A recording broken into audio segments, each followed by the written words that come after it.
he kicked us out of the room, and Mary turned on me and she was like, you better not tell your mom. And she became like a bully and threatening me. And I felt like I had just lost the best friend in my entire life, because over the course of the month, which is, how long it took for her to gain my trust, maybe even sooner, I thought she was my best friend, the best thing that ever happened to me, somebody who had time for me, somebody who listened to me, somebody who talked to me. But no, all that time what she was doing was investing in this payoff that was going to come in this room, $550.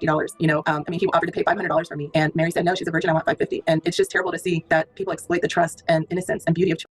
Well, yeah, that's why they trick you. I know I was raped once, trickery so much, and then people report this happened to me, and they're not believed. Well, yeah, that's why they trick you. I know I was raped once by someone wearing a police uniform. I really don't think it was a police officer, but that got me afraid of the police, and I didn't remember that until, I remembered, I started remembering abuse at age 37, but yeah, that's when I remembered, and I don't think I have been sexually assaulted ever by officials, in fact, government officials, clergy, as well as aristocrats. And that was the Belgian network. However, this Belgian network connected to what is an international network. It's very dark what happens inside the network. It's a mafia that uses kids to blackmail people primarily. People get lured in, but of course it takes a specific kind of person who's going to go that way, who's not going to stop themselves before they end up in bed with a child. Everybody was in each other's pocket, and nobody was free anymore. So first, this husband of the cleaning lady to me, and I was just around my 6th birthday.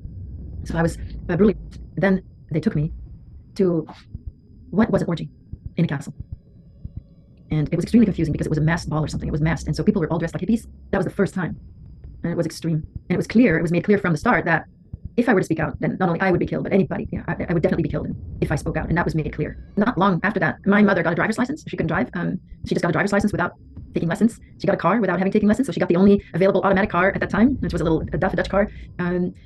So she was very excited. She actually took me to the registrar office, the sort of Belgian DMV, which was at the town hall, to get her driver's license because she was really proud. And then she started to drive me to the network herself. And my mother had a contact who was a woman from a noble family, and I've seen them talk to this countess, which made no sense at all. This countess would have never addressed those people, or would have really not ever addressed my mother either. But my mother sort of bragged about her relationship with this countess. I was 6 when it started, and for the first 3 years I was used as what was called an expendable child. Because my mother and father were themselves not part of this network, as other parents were, they could do anything with me. In the Belgian network, there was a group, particularly aristocrats, who killed children.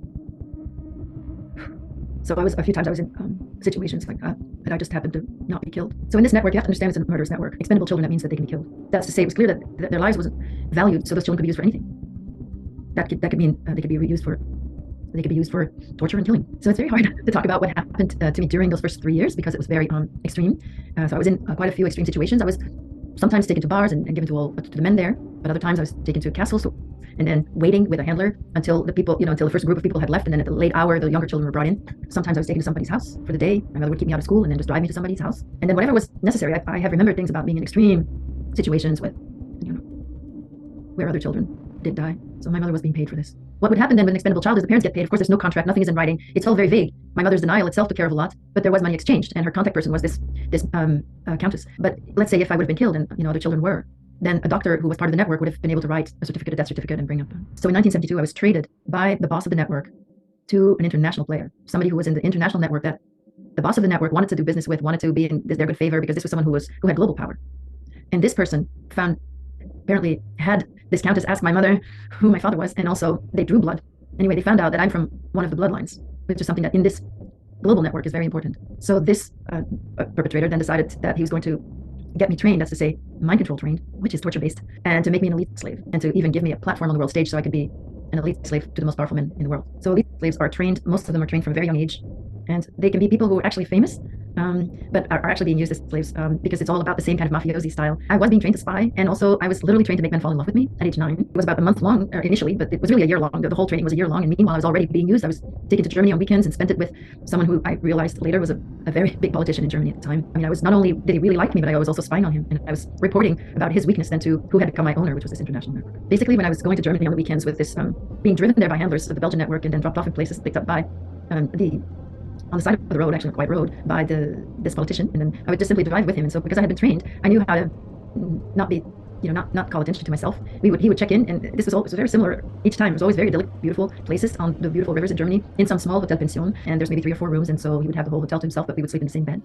And then of course it was all about pleasing him, and for him, I know that there was a great joy, or maybe pleasure is the right word, in having these people, just fawn all over him and be so grateful and lucky that this very important person is visiting them and is gracing them with his presence. And they would say that, if anything, he would say that I'm his niece, but of course my German, he actually taught me to speak German, this politician. Better. I didn't really speak it very well. So when we were alone, there was a lot of buts. I had a lot to do about it. He was also just very happy. He seemed just very happy to be around a little girl that was there for him in this way that I was, just listening. I thought, I thought he was great and he was a really good man. And that was my training, of course, as a slave, is to flatter him to the max so that he would feel really good about himself. And that's how he got to feel good about himself. And so he clearly enjoyed the physical closeness a lot, and the warmth, and what then appeared to be love for him, I think. So this 1 year was very peculiar, that I was actually being groomed then on a big scale. And my owner, if I can say that, obviously this person who wanted to own me as a slave, had plans for me, and this was discussed even with other people in the network. So it was decided I was going to be a star in France. Everyone was treating me like a star. That's really all I can say. And I had somebody who was giving me facial massages, other massages, but nothing creepy about these massages. There was a photographer, nothing creepy about the photographs, even though I was naked. Everybody was just making me into what I was to become, which was a French singer. There was a singing coach there, actually, and I was, again, there was nothing I could do wrong. Everything was positive. So there was no correction. It wasn't really correction. Everything was, it's like kind of how we are taught now to treat our kids, to just focus on the positive. But I never experienced that before. And suddenly there's this voice coach, and he brings out the best out of my voice, the purity of the voice, and teaching me to sing certain songs, again, through repetition, certain French songs, Edith Piaf, Jacques Brel. And I was singing these songs, and it was easy. The French came back very easily. Eventually, I was going to be inducted into the cult. And so being inducted into the cult eventually was sort of my graduation, I guess, or it was to be the beginning of my new life, let's say. And there's been a lot of talk during that year about what my life was going to be, how comfortable, the most beautiful apartments in Paris, the best house on the Côte d'Azur, the yacht, the respect, the platform. Everybody would think I was the best singer, actress in the world, and I would get all the magazine out. It was all prepared. And it was just that what I had to do to belong eventually was just too much. I rebelled and was kicked out. Basically, I was reprogrammed, and I was extremely humiliated and punished. And this was reprogramming to make sure I would never become successful. After I was put back in the Belgian network, Belgians never really discovering what had actually happened to me, used me for their VIPs then. But a young gangster came into the network, and he had power in the Belgian network because he wasn't afraid to use a gun. But eventually, a year later, he ended up rescuing me. So now it's back to my mother driving me to the network. And once this gangster showed up, things changed a little bit, because he would keep me longer and so forth than usual. And so also groomed me for 6 months, in fact, and started by protecting me, and then ended up abusing me worse than anybody else. Such violence. And then, that would have resulted in my being murdered. And then he had a change of heart. And then he made a deal with the boss of the network to get me out. The physical circumstances of this gangster's name is Patrick Helmers. And the politician who was in charge of the network is Paul van den Boeynants, who had a long career in politics in Belgium. And the gangster had also quite a fascinating career in crime. And the deal in 1974 that was made when this gangster was 22 years old, I think, or 23, was that he was going to work for the politician to get me out. He was going to become his whatever left-hand man. And what he did at age 11 is he gave me instructions for life, and they were extremely detailed. He told me never to never sleep with anyone for anything, never do it, that I should not become a drug addict, that I should never buy, that I could take drugs if they were given to me, but I could never do anything to get them. He told me I should not become an alcoholic. I could have a little wine here and there, but I should never drink too much. No hard liquor, once a week for hard liquor, or some crazy rule like that. He told me that I should leave the country, that I should leave Belgium, that I have to go to Paris, London, New York. I have to settle in New York, and I should marry someone who is not an older man who made his own fortune, but someone my age who is from a wealthy family, preferably a family of New York bankers. This all came out of his mouth as he was basically driving me home the last time. And of course, it included to never speak about the network, never say anything to anyone, just never do it. And these life instructions, they settled very deeply inside myself, because he had done this one good act in his life. He had done this thing that was selfless for me. And it was in very dramatic circumstances, and these directions became sort of my guidelines for life, that really got me through, that really helped me. 2023, we absolutely are not. At the end of the day, this whole war thing he was doing in the mass reformation of Japan itself had just gotten kind of old, and that's it. This moment right here, I knew Sato was one of my most favorite antagonists ever. The unstoppable machine who brought an entire nation to its knees, the worldwide definition of evil itself. Just stopped his entire main villain plot because, shit got boring, I'm gonna go do something else, catch me in Oklahoma playing Far Cry 2, bitch. And when you back up and look at Sato through the whole series, he's been this exact dude the entire time. He has always, both before the story proper and during his rampages, operated on having a good time. If he's not having fun, then why the fuck should he care? He's presented in his military history flashbacks as being emotionless, only feeling any sort of spark when his life is in danger, deep behind enemy lines under fire with almost no hope of escape being the only situation he really felt happy in. If he wasn't risking death, if he was just succeeding with no resistance, where's the fun in that? Why do you think in every action scene he has that grin? He's just loving every second of it, and that's literally it. No big grandstanding ideas. He doesn't give a fuck about the other demi-humans or if he himself is captured or somehow even killed. He's just going full force because, why not? In almost any situation, he ends up making metaphors comparing his current battlefield to a video game, because to him, this warpath is just a fun pastime like games are to us. And for me, that propelled Sato to being one of my most favorite villains of all time, because goddamn if that isn't just the most relatable goal I have ever seen. Everything I do in life now, I try and revolve around having fun. Like, I'm 27 years old going on 28. If I'm not having fun by this point, I'm literally wasting time and dying faster. Sure, my idea of fun is a little bit different than Sato's, but this basic level of operation and ideal brings him to such a personal level. One that he was honestly already pretty much on through the whole story with his nonstop one-liners and general happy attitude as he stood over dozens of bodies, making him just a real-ass dude. Insane and undying, but real. In the final volume of the series, there is a short afterword by Sakurai, him acknowledging the author-artist change and going on both to apologize and offer his thanks. He mentions how he felt he had betrayed the reader's expectations, some people gearing up for the potential story that was created in the first volume, but quickly changed and reworked to match his sensibilities. Him admitting that he took massive influence from his love of 80s to early 2000s American action movies, and Before we talk about Usami and Ogata, we have to talk for a moment about the leader of the 7th Division, Lieutenant Tsurumi. Both Usami and Ogata are, or at least were, members of the 7th Division under Lieutenant Tsurumi, a renegade intelligence officer who's a master manipulator. While Tsurumi is clearly manipulative, cold, and a merciless killer, he's not a sociopath or psychopath like Usami or Ogata. He clearly not only feels, but understands a wide range of emotions, which is what makes him so effective at manipulating his men into an almost cult-like worship of him. Nearly every man under Lieutenant Tsurumi's command is abundantly loyal to his every order and will even gladly die for him. Despite this, he has a hard time controlling two in particular, Usami and Ogata. Tsurumi's manipulation is only mildly effective on Ogata because Ogata feels no real trust or connection towards anybody. You cannot manipulate true loyalty out of someone who has none. Usami, however, is completely under Lieutenant Tsurumi's spell, perhaps even more so than Tsurumi once. Even from a young age, Usami was willing to kill his best friend for the mere idea that Tsurumi viewed him as having more potential than him. When Tsurumi dared to try and tell Usami's friend that he might have more potential, Usami lost it. Usami was a lowly farm worker from a fairly lower class family, while his friend was from a wealthy family with military importance. He put all his pride in the fact that someone as popular and important as Tsurumi told him that he was the best in the judo school. So when that was challenged, he lost it and killed his best friend in a fit of rage because he couldn't forgive that. Tsurumi plays it off, saying that he only said that in hopes of making Tomoharu give up and didn't really mean it. Almost instantly, Usami calms down, casually discussing how they should cover up the murder, not even referring to his friend as he, but just it. This is who Usami is. He is a sociopath that will readily kill anyone he dislikes. He's filled with hatred and envy for those more fortunate than him, and places almost all of his self-worth in the fact that someone as important as Lieutenant Tsurumi cares about him. As long as he's important to Tsurumi, he can feel like he matters. He places so much importance on this that he will go completely berserk and readily murder anyone who dares to insult Lieutenant Tsurumi, or even anyone who happens to be getting more attention from him than he is. Tsurumi says himself that Usami is a natural-born killer, someone who truly feels no remorse for killing people, something he shares with Ogata, yet despite this, the two are nearly polar opposites. Usami clearly feels emotions, not only that, but very extreme ones. He's full of rage and he enjoys killing immensely, referring to the spot where he first killed as sacred grounds. He loves to be praised by Lieutenant Tsurumi, to the point of getting face tattoos to honor a drawing Tsurumi did on his moles. Compare that to Ogata, who's indifferent to his killings and keeps calm even when he's defeated. Ogata cares so little about Tsurumi's opinion of him that he'll readily betray him if it's in his best interests. These differences are made even clearer in their skill sets, which complement their personalities perfectly. Ogata is a sniper. His kills are entirely impersonal. He shoots from a distance before you ever even get to see him. He keeps calm and tracks his target like they were simple prey. Usami is a brawler trained in judo. He likes to get up close and beat his victims to death personally. He has no empathy for others, flies into a rage, and is dangerously unstable. Lieutenant Tsurumi is the only thing that keeps him a soldier instead of a convict, which is part of why he's so undyingly loyal to him. As long as he follows Lieutenant Tsurumi, he can do whatever he wants. Tsurumi's power is his power, and his pride is tied directly to that. Ogata's pride, however, is entirely internal. As long as he knows his own skills as a sniper and tactician, that's enough for him. He only gets tripped up when he begins to question himself. He doesn't need society's praise or the status of a soldier. He doesn't care about Lieutenant Tsurumi's opinion of him. He cares purely for himself and his own goals. Despite their similarities, Usami actually hates Ogata. In the past, they had a very clear-cut conversation where they agree almost entirely on what it means to kill someone, or rather that it's meaningless and has no guilt associated with it. But even Usami, another merciless killer who murders for even worse reasons than Ogata, can't understand him. He can't understand why Ogata doesn't see how great Tsurumi is. He can't understand that Ogata's motivations aren't from some sort of hatred or resentment like his. Usami is filled with hatred for those he kills, while Ogata is filled with nothing at all. Usami can't comprehend this and projects his own feelings onto Ogata, who sees right through what he's doing. Usami accuses Ogata of having some secret hatred for Tsurumi for making him kill his father, when in reality, Ogata was more than happy to receive the order. Similar to Ogata, Usami thinks that everyone thinks like him, that everyone has the same selfish desires and a lack of empathy towards the pain of others. So when someone he thought was more like him than anyone else ends up being so different, it sends him into a fit of rage. Just like Ogata's frustration with Yusuke and Asirpa, Usami is frustrated by Ogata's nonsensical way of thinking. Why is this person who's supposed to be the same as me making these decisions I can't understand? Why is it working out for him? Why is he succeeding when he's clearly making the wrong choices? This all comes to a climax when the two of them battle and Ogata ultimately comes out the victor, because while Usami is obsessed with enjoying his kill and gloating over his opponent, Ogata is interested only in victory. Usami needs everyone to see how superior he is, while Ogata only needs to prove to himself that he's superior. After taking out Usami, Ogata is satisfied. He feels that he's not only proved his way of thinking is superior to the alleged purity of Yusuke and Asirpa, but also even to other like-minded killers like Usami. You don't really feel bad for Usami because he's fully aware he's doing bad things, but he doesn't care as long as it quells his rage or makes him feel good. You hate his decisions, but you know why he's making them. But watching machine-like indifference of Ogata brings into question why he's doing any of this. He just keeps killing, despite the fact that it brings him no joy, despite the fact that it ends up costing him, despite the fact that in the end, it hurts him. Psychopaths have fantastic potential as characters. They throw you off because you can't think like them. They surprise you because they take bold, decisive actions. It's so fun watching a character that has almost no emotional tells of what they're thinking or what they'll do next. Ogata says very little and barely even makes facial expressions, yet every time he's on screen, both the readers and the characters are terrified of what he might do next. Even when he's saving one of the good guys, they're trying to talk him down from just fucking killing everyone. Something as simple as Ogata taking watch is a fucking nightmare, because while his skills make him the best man for the job, he doesn't spare any time for misunderstandings or hijinks. If you are a problem, you will be promptly solved. There's more to Ogata's story and it has a fantastic ending, but I don't think spoiling it will really add anything to this video, because I've already covered just about everything that makes Ogata so great. He's a true psychopath. His horrible actions feel completely realistic and logical while still being something you wish he didn't do. Ogata's objective is as confusing to the reader as it is for the characters in the story until it finally clicks and you realize that he's not just a no-nonsense soldier, but someone with deep issues that doesn't even realize it. Golden Kamuy not only portrays Ogata's psychopathy beautifully, but even shows how sad the life of a psychopath can be, how they're not just monsters beyond help and actually need support just like anyone else. And it does all of this without the sappy over-forgiveness most manga tend to have towards their villains. Satoru Noda understands that we as the audience don't need the characters within the setting to forgive Ogata for us to like him. We don't need him to give a big speech about how he's understood the error of his ways. If you want to see exactly how Golden Kamuy ultimately deals with Ogata, you should really watch or read it. It's a great series full of so many characters bursting with personality that you could probably make a video like this on most of the cast. Not only that, but it'll also actually teach you a ton of history, including the traditions and cultures of the indigenous peoples of Japan. It's one of the only series I couldn't binge read because literally every chapter hits you with non-stop back-to-back action, comedy, historical information, and character development to the point that trying to read more than one arc at a time is overwhelming. I know this video is pretty different from the last few I put out, and that's kind of on purpose. The Rooftop Swordmaster video and videos like that. Ogata isn't a trash. He's suffering, and he doesn't even realize it.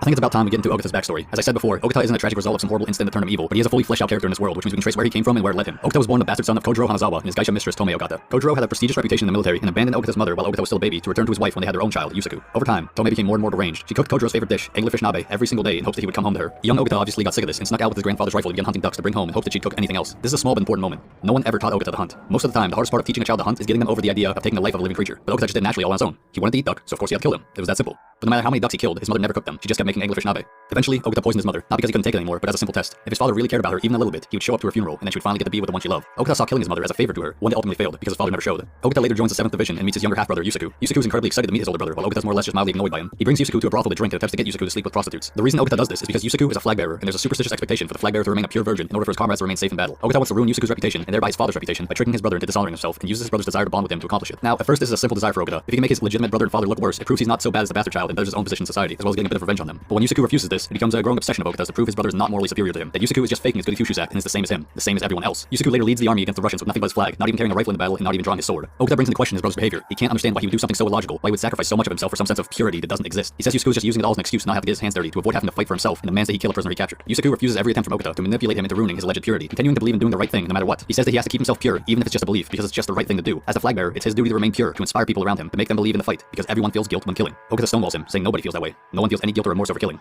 Everybody's like me. I know it. Yusaku cries and hugs him, reassuring him that he's not that kind of person, that there's no one on earth who could possibly kill without feeling guilt. During the Battle of 2 or 3 Hill, Ogata shoots his younger brother in the back of the head and kills him. This is the crux of Ogata as a character. His refusal of the idea that people feel guilt for killing, that other people aren't like him, that there's something wrong with him. He can't accept that other people feel empathy or remorse for those they kill. He can't accept the idea that he's in the wrong, because there is no right or wrong, just what is and what isn't. There's no terrible tragic moment that happened to Ogata to make him like this. Ogata chose to kill his own mother. Ogata chose to kill his own brother. Ogata chose to kill his own father. He's not justified for a single one of these killings. He's a remorseless killer that has no good reason for the terrible things he's done, yet he's sympathetic. Something inside of him is broken. He's not doing any of this out of malice or hatred, but because it's logical to him. And when he reveals his true self to his brother, the only person who's ever truly supported him, he outright denies it and says, "You're not that kind of person." Despite what a good person he is, Yusaku fails Ogata in this moment. He doesn't try to help or support the true Ogata, because he can't even accept the idea of what Ogata really is, a cold-blooded murderer, a psychopath. Ogata feels next to no emotion. He does horrible things for horrible reasons. You don't feel bad for Ogata because something bad happened to him and made him a murderer. You feel bad for Ogata because he is a murderer, and he really didn't have to be.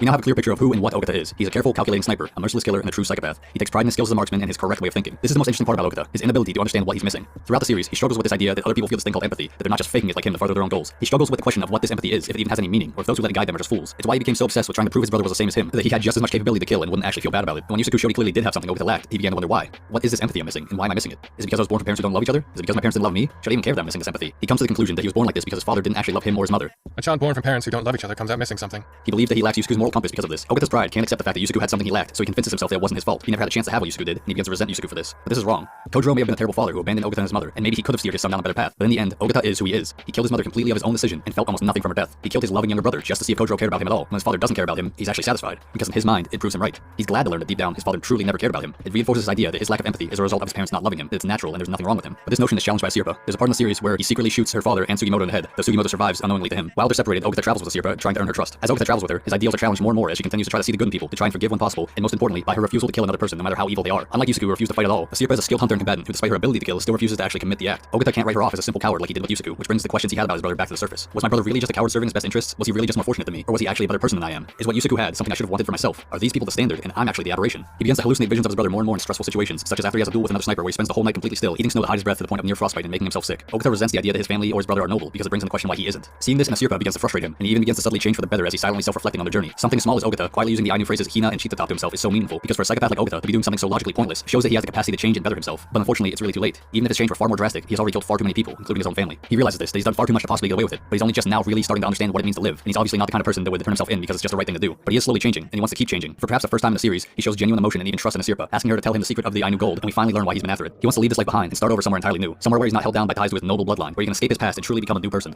However, Sirpa finds it suspicious that Ogata waited until they were alone to ask this. While Ogata is almost certainly telling the truth about his goals, that taking all that gold for himself would just cause more problems for him than anything, it doesn't mean everything he's saying is true. If Sirpa had told Ogata the truth to finding the gold, he likely would have killed her right there and then disappeared from the group. With Sirpa gone, there would be no one to stop him from taking what he needed and vanishing. He tries to further manipulate her with half-truths, telling her that Kiroranke, someone else they're traveling with, was the one who gave the signal for her father and Sugimoto to be shot. What he doesn't tell her is that he's the one who shot them, and that Sugimoto survived and is coming after him. Ogata is very skilled at manipulating people, however he's running out of time and needs to get this information from Sirpa right now because Sugimoto is closing in on them. This barrage of manipulation and lies just continues on and on. Ogata continues to twist truths around to try and convince Sirpa to tell him the secret to the gold. It's important because it shows us that while he is capable of change, he's still choosing his own interests over being a good person. Even though he's beginning to realize and question his own morality, he still hasn't reached a point where it matters to him more than his own goals. He will still lie to the child whose father he killed to get what he wants. And when she figures out his lies, he's willing to hurt, threaten, and if need be, kill her. Sirpa draws her bow, and Ogata realizes that he's not going to be able to manipulate his way out of this, so he falls back to his previous goal, proving that there's nothing wrong with him, that everyone is like him, that they're just lying to others and themselves, that there's anything wrong with killing people. He's completely ruined his chances of getting the gold and therefore a second chance at life. Sugimoto is fast approaching, and he knows he's very likely going to die, so he challenges Sirpa on her philosophy that killing is wrong. With his own life on the line, he explains that there's no problem killing people you have a reason to kill, that you won't feel any guilt over it. He tells her to kill him, going as far as to tell her the truth that he killed her father. He's ready to die if it will finally prove that he was right all along, that everyone is the same as him. When she refuses him, he refuses her back, saying, People like you shouldn't exist. as he prepares to kill her. But just in time, Sugimoto shows up. Sugimoto's shout startles off Sirpa, who accidentally lets go of her arrow. Ogata is shot in the eye and smiles because he has finally managed to ruin the alleged purity that he resents so much. Sirpa's arrows are poisoned, so Sugimoto quickly cuts out Ogata's eye and begins trying to suck the poison out. Despite the fact that he's been trying to track him down for months to kill him, Sugimoto works desperately to save Ogata's life because he refuses to let Sirpa break her code and become a killer. Sugimoto will gladly kill Ogata himself, but will prioritize protecting Sirpa over his own rage and thirst for vengeance. Sugimoto makes sure to take Ogata to a hospital and get him treated, doing everything he can to make sure that Sirpa is not responsible for his death. While there, Ogata manages to escape. While he escapes, for the first time in the series, we see some true, genuine emotion from Ogata. He spreads out his arms as Sugimoto fires at him, laughing and smiling as he awaits the incoming bullets. They miss, and Ogata leaves with a final grin to Sugimoto. In this moment, Ogata has truly and fully lost it all. His entire family is dead. His betrayal of the 7th Division has ruined his military career and has Lieutenant Surumi after him. His betrayal of Sugimoto and Sirpa has made enemies of their group as well. He truly has nothing, not even a rifle rightful to his name, yet for the first time, he's truly happy. He's happy because his long life of suffering is over. He no longer has any reason to play nice or fake emotions to appease others. He's lost it all, and in losing it all, he's finally truly free to do absolutely whatever he desires. Despite firing at the fleeing Ogata, Sugimoto is actually pleased with the turn of events. He wants Ogata to leave and make a full recovery. He absolutely hates Ogata and wants him dead more than anything, but he wants Ogata to retreat and come back at full strength so that when he kills him, Asiera has nothing to do with it. Sugimoto is clearly very different from Ogata because even if he's a killer, he's a good person. But what about someone who isn't a good person? Is Ogata really that different from any other bad guy just because he doesn't feel emotions like rage or greed? We actually see an incredible example of what makes Ogata so unique when he's compared next to Usami, another character who's a complete sociopath.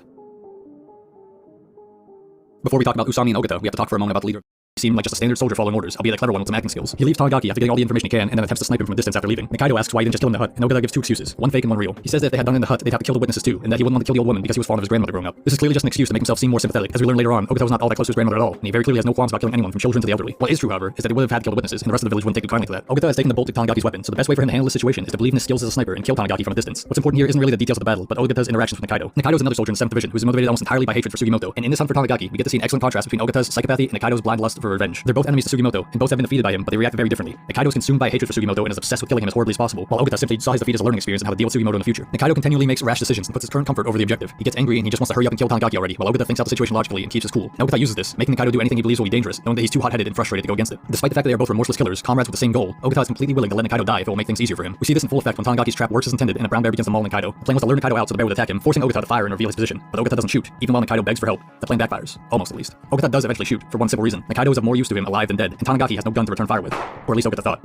Unfortunately, Tanigaki had another rifle, gifted to him by a chance encounter with one of the tattooed convicts. This is where we see that while Ogata is cold and calculating, he's not infallible. And more importantly, under that completely emotionless exterior, there is one thing he cares about, one emotion he places importance in: pride. If you remember back to Ogata's fight with Sugimoto, you remember Ogata had no issue using cheap shots, running with his tail between his legs, and accepting defeat. So why is it here that this cold, emotionless man went for such an egotistical play? Well, one side of it is simple error, the mistake of believing Tanigaki was completely unarmed, and not accounting for the possibility of a second gun hidden away somewhere. The other part of it is pride. Ogata feels little to no emotion, but one emotion he does feel is pride. Pride in his abilities as a cunning, methodical sniper. He doesn't care if Sugimoto beats his ass in hand-to-hand combat because that's not his skill set. But when Tanigaki is brazen enough to challenge his planning, his strengths as a sniper, Ogata's ego awakens, and he has to prove just how on top he is. This is another common trait among psychopaths: egocentricity. Psychopathy is a disorder that tends to wipe away all concern for anything but the self, but there still is a sense of self. Even without morality, there's a pride in what and who you are, and what Ogata is a tactical marksman. So when Tanigaki challenges him on both of these aspects, he needs to defend that sense of self. Tanagaki's shot luckily hits Ogata's binoculars, saving his life, and Ogata gets right back to killing. He's come down from his moment of weakness and is back to sound thinking. Now that he realizes there is danger, he abandons Nikaido without a second thought. Lieutenant Tsurumi's men show up and give chase to Ogata, who wounds most of them non-fatally as a sniper tactic, since soldiers will fall back to help the wounded but not the dead. This tactic and his role as a sniper complement his personality so perfectly. Ogata will kill without hesitation, but the kill itself is not the goal. It just happens to align with his goal. If shooting you in the head will solve the problem, he will shoot you in the head. If shooting you in the leg is what will help him most, he'll shoot you in the leg. He uses other people's sense of empathy against them to further his own goals, supporting the idea that his way of thinking is superior because he's not held back like they are. One of the most interesting things about Golden Kamuy is that it's very hard to keep track of who the antagonists are. Sugimoto and Asiera remain clear protagonists throughout this whole story, but the people traveling with them change so often and so drastically that you can sometimes forget what side everyone's on. Enemies become friends, enemies become friends, and it allows for an interesting dynamic where you can see how the protagonists and antagonists interact with each other in simple day-to-day tasks. And to me, there's no more interesting than Ogata's. Golden Kamuy is equally as comedic as it is dark. While traveling with the main characters, Ogata is usually used for the comedic effect of his complete indifference to their wacky antics and sandbagging of emotional moments. He'll pitch in, he'll do his share of work, and he'll even protect them so long as it benefits him, but he won't participate in any of the wacky silly bonding moments. And while it is funny, looking at it from a more zoomed out scope gives it a new angle that's actually kind of sad. Sugimoto is a killer, but he's still human. He can still act silly, make jokes, and be childish from time to time. But Ogata is like a cold stone wall. Watching his indifference to the joy around him brings up something people don't usually think about. When talking about psychopaths, people tend to hyper-focus on how dangerous they can be, how awful someone with no empathy can behave to other people. But what about the other side of it? What about the psychopath who can't relate to anyone? No one tends to think of how lonely it must be to be so utterly separated from everyone else, how tragic it is to not even understand what you're missing. But Ogata does exactly that, which is why I love him so much as a character. He's not sympathetic because he's a good guy who turned bad, or because he has some tragic backstory, or because he thinks he's doing a good thing. Ogata is a bad guy doing bad things for bad reasons, and yet there really was no other way it could have turned out. He's suffering, and he doesn't even realize it. A simple yes no to this 3-question survey, and Ogata will pull the trigger from 100 meters away, go eat lunch and forget you ever even existed. Ogata kills with the same amount of indifference as Hideki Kamiya blocks people on Twitter. Something people sometimes have a hard time understanding about psychopaths is how they're supposed to be given motivation. How are you supposed to motivate someone who doesn't feel emotion? It's a hard thing to explain, but think of it like this. Do you like to eat? Yes? Well, you have to figure out a way to feed yourself. No one else is going to do it. Why would they? How do you best feed yourself? Well, it seems society has quite a few jobs. Let's get the best one, because the best is better. Now you can feed yourself, but what next? You're doing okay, but you can be doing better, and better is good for you. Let's do what we can to move up. You might be thinking, well, that's cheating. That person clearly has emotions because they're wanting things. They clearly feel greed. And technically, yeah, you're right. There's no such thing as feeling absolutely no emotion, because to even want is an emotion. The simple act of having likes and dislikes can be considered an emotion. If you truly felt absolutely no emotion whatsoever, you would not be alive. You would flop over with indifference to the pain of hitting the ground and suffocate to death with the indifference of continuing to live. The instinct to live in and of itself is an emotion. Psychopaths do technically feel emotion. They do have wants and goals, but it's not the same as someone pursuing a passion or someone who just wants it all. Psychopaths are detached from this emotional frame of thinking and instead are coldly logical. Serving their self-interest isn't done out of selfish greed, but simple instincts. I am me, and others are not. It's basic logic to look out for yourself. Everyone's doing it. Sugimoto is clearly a far cry from this kind of thinking. Almost everything he does is for the sake of someone else. He's able to kill and do horrible things so easily because he's already given up on himself and believes he cannot be redeemed. So he may as well help those he considers innocent and punish those he considers evil while he's here. We first meet Ogata in chapter 4. Sugimoto has captured one of the tattooed prisoners, Conjuro. But I guess I'll go ahead and tell you. I started out researching all of the great power people and influencers throughout history in all cultures, and all the power games that were kind of the most sexiest, most interesting. And out of that, I kind of derived these patterns of behavior that transcended time and culture. And I had 72 of these patterns originally, which were to be loss of power. And slowly I started eliminating them because this didn't seem strong enough. I started combining them, getting rid of them, and I ended up with 52, if you can believe it or not. And publisher said, 52, it doesn't sound good. And it also sounds a little pat. It sounds like you meant it to be 52 weeks of the year or 52 cards in a deck. We prefer the number 48. And so I go, well, what am I going to say? But then I thought about it because I don't like to be too rigid and too closed and stubborn. I thought, it's true. 48 laws sounds a lot better than 52. It looks better. It's a very powerful number. So I'm going to do what they say, but I'm going to take the 4 laws that are kind of extra, and I'm going to combine them into other laws and create these kind of double laws with 2 sides to them and bring it down to 48. So I don't usually try to reveal that, but I guess you lured it out of me somehow. But that's sort of why I ended up with 48. Okay, well, clearly that paid off. Something worked. Yeah, So- well, things like numbers and colors, they have a kind of a primal effect on us. You can't ignore this sort of nonverbal primitive side of our nature. And so, like the color red, as people know on who design like Facebook, as a button has this certain effect, whereas black has this effect. The number 48, for some reason, kind of has this sort of, it just seems definitive. Whereas if it were 47, that wouldn't Yeah. have that feeling, or 49, or 50 sounds like too obvious. But man, that 48 is like a sweet spot, What am I going to do?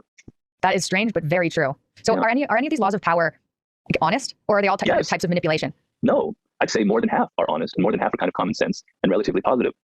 So interaction with boldness is not an evil law. It means when you start something, if you show that you're bold and decisive, people are attracted to that. I talk about play a perfect courtier. The world that we live in, every kind of time there's a power structure, it's like a court surrounding a king. And you have to be charming, and you have to be polite, and you have to be gracious in this court. So there's nothing you might find that a little devious, but it's mostly about being polite and that a culture has a word for a particular subset of anxious feelings. So for instance, she taught me that in Japanese, there's a word for the sadness one experiences when they get a bad haircut. Yeah, I know. And so that normalizes the feeling and leads to feelings of less despair, as opposed to what now many kids, especially grow up learning, was I'm anxious, I'm sad, I'm depressed. Yeah. In science we say there are lumpers and there are splitters, and they've been arguing for years about is that one brain structure? Well, if I name those 2 things next to each other, 2 different things, not only can I name one after myself, which is what tends to happen, so to speak, but when you have too many lumpers or too many splitters, things are either overly simple or overly complex. Then of course the right answer, the best use of naming things arrives someplace in the middle. Right. That's how a field progresses. Because if you lump things together too much, a field can't progress. You give yourself the illusion that it's progressing, but it's not progressing. But if you split things up into a million different subcategories, like just even the word adrenaline is also called epinephrine. And it has to do with basically people arguing over who got credit. Crazy, and it's confused people for decades. Yeah, and there's another story there that, and I know far too much about the scientists involved.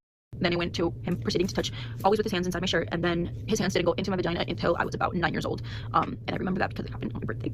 So December 19th, my birthday, I told myself I wasn't gonna victimize myself or anything, but ever since this day I have never had a normal birthday. I have never been able to get him out of my head, and ever since this day, that's when things just proceeded to get more touchy, I would say. I remember we had a birthday party for me, and we had a lot of people over, and for some reason, I don't know why, he decided to do it right then and there. But I remember we were playing around with a lot of friends, and at that time, I remember that when you come into my house, that first section, my mom used to sell a lot of soccer things. So she had a lot of soccer jerseys and stuff like that. It was just like a small little store on the side. And then you take a left and it goes towards our main living room. So I remember everyone was in the main living room and the lights were turned off from the side of where you enter. And there was a lot of kids running upstairs, and we were kind of all playing hide and go seek. We were just everywhere, People that came over to my house for birthday parties, you guys know that there's kids everywhere. We're just literally everywhere. So I remember that for some reason there was absolutely nobody in that section when we come in, and the lights were turned off. And when you open the door behind my door, we have this rack where you can hang coats and stuff, and on the bottom there's like space where we had shoes. So I remember that I think we were playing hide and go seek because I remember I was sitting on the bottom from behind the door, like where the shoes are, and that's usually where a lot of people would hide for hide and go seek. So where I was sitting there, and I see his feet, right? And he's like standing in front of me, and I can see his feet, and he ducks under. He goes, "You're not gonna say hi to me?" He's like, "Happy birthday." And keep in mind, throughout from when I was 7 up to this point, I never showed anyone any type of anything. I never really made it known of anything because of the way he would talk to me. He convinced me that everything he was doing was out of love. He would always remind me that we're family and he's just taking care of me. He would always tell me that he's not there to hurt me. Do not be scared of him. So I genuinely believe that what he was doing was normal. My father, who had narcissistic personality disorder in addition to alcoholism, always made you jump through hoops if you needed something. That was like a basic parenting kid thing. Like if I needed a permission slip signed or some money for a field trip or lunch money, there was always this manipulation around it. Like, well, go do the dishes, clean the kitchen, take out the trash, and I'll think about it. And I'm like 8. It wasn't the parenting around healthy chores or contributing to the household. It was something for something when it came to my dad. And he'd use basic needs as leverage to manipulate. I wonder if that sounds familiar. He saw the needs of his children and others as an opportunity for himself, kind of like side work in my mind. The restaurant benefits from all that free labor, and all the places that I worked in created this shameful narrative about it that would trigger me. So later in life, whether it was jobs, college, a bureaucracy like the cable company, or an insurance company, making me jump through hoops used to be a major trigger for me that would get me enraged. Here all the time, that really never goes well unless you have contacts and more of an intimacy with them. And it's when it's safe, it doesn't become such a loaded question. I think it's better to sort of, if it's never ask somebody if they're triggered. It probably always goes wrong. But you can you might want to say something like, hey, I wonder what happened for you there, as a more sort of softer way to kind of figure that out. So to work on this one, there's this old quote, and it's debated about who came up with the quote. And it's usually about our own behaviors, to exploring our own behaviors, but you can use it to look at others. That quote of, is it true? Is it necessary? Is it kind? And I'm going to add one, a funny one. I'm going to add, were they extra? I love that phrase because it addresses a vibe in a person that we might ignore, but it's a clue that the person might have some triggered energy going on. Like if I started this video and I was like, hey, what's up, guys? Read the comments, you know, you can get a sense that there is some kind of energy going on with me. I might be trying to prove something, or I might be afraid, or I might, really be trying to seem like cool or try to get through something. And that's a clue to feel that there might be something going on for the person, that they might be triggered. And just the definition of triggered is where just anything more than a little bit upset means to be triggered, or activated, or in our inner child, or in a little bit of our trauma brain. And I think being authentic is a sign that the person is not triggered, that there's an easiness about them, that there's sort of they got nothing to hide, nothing to defend kind of a thing. It's kind of a hard thing to describe. So how to use that quote? Is it true that my sibling deals with mom better? Or are they avoiding uncomfortable feelings? Were they being extra in that phone conversation with me? Was it necessary for my friend to dump criticism on me like that when it came out of nowhere? Or that was it an opportunity for them to lash out and be superior to me? Were they being extra? Was it kind of my boss to switch gears so abruptly like that? I went from a friend of theirs to like a customer service rep all in a day. Were they being extra? So that's what I mean about those self-reflective questions. It's hard to do when you're triggered. So when the trigger dies down, to think about what really happened there, what were some signs, to go over it. Because you might, if you don't do that, you might just have a story that the brother was right about you, that the friend had the right to like invalidate you or dump on you, or that the boss was just having a bad day. That's what I mean by that. So in this video, I just gave 3 ideas about relationships, workers or friendships or long-term relationships, especially romantic partnerships. As a side note, trauma survivors are often paired with their opposite.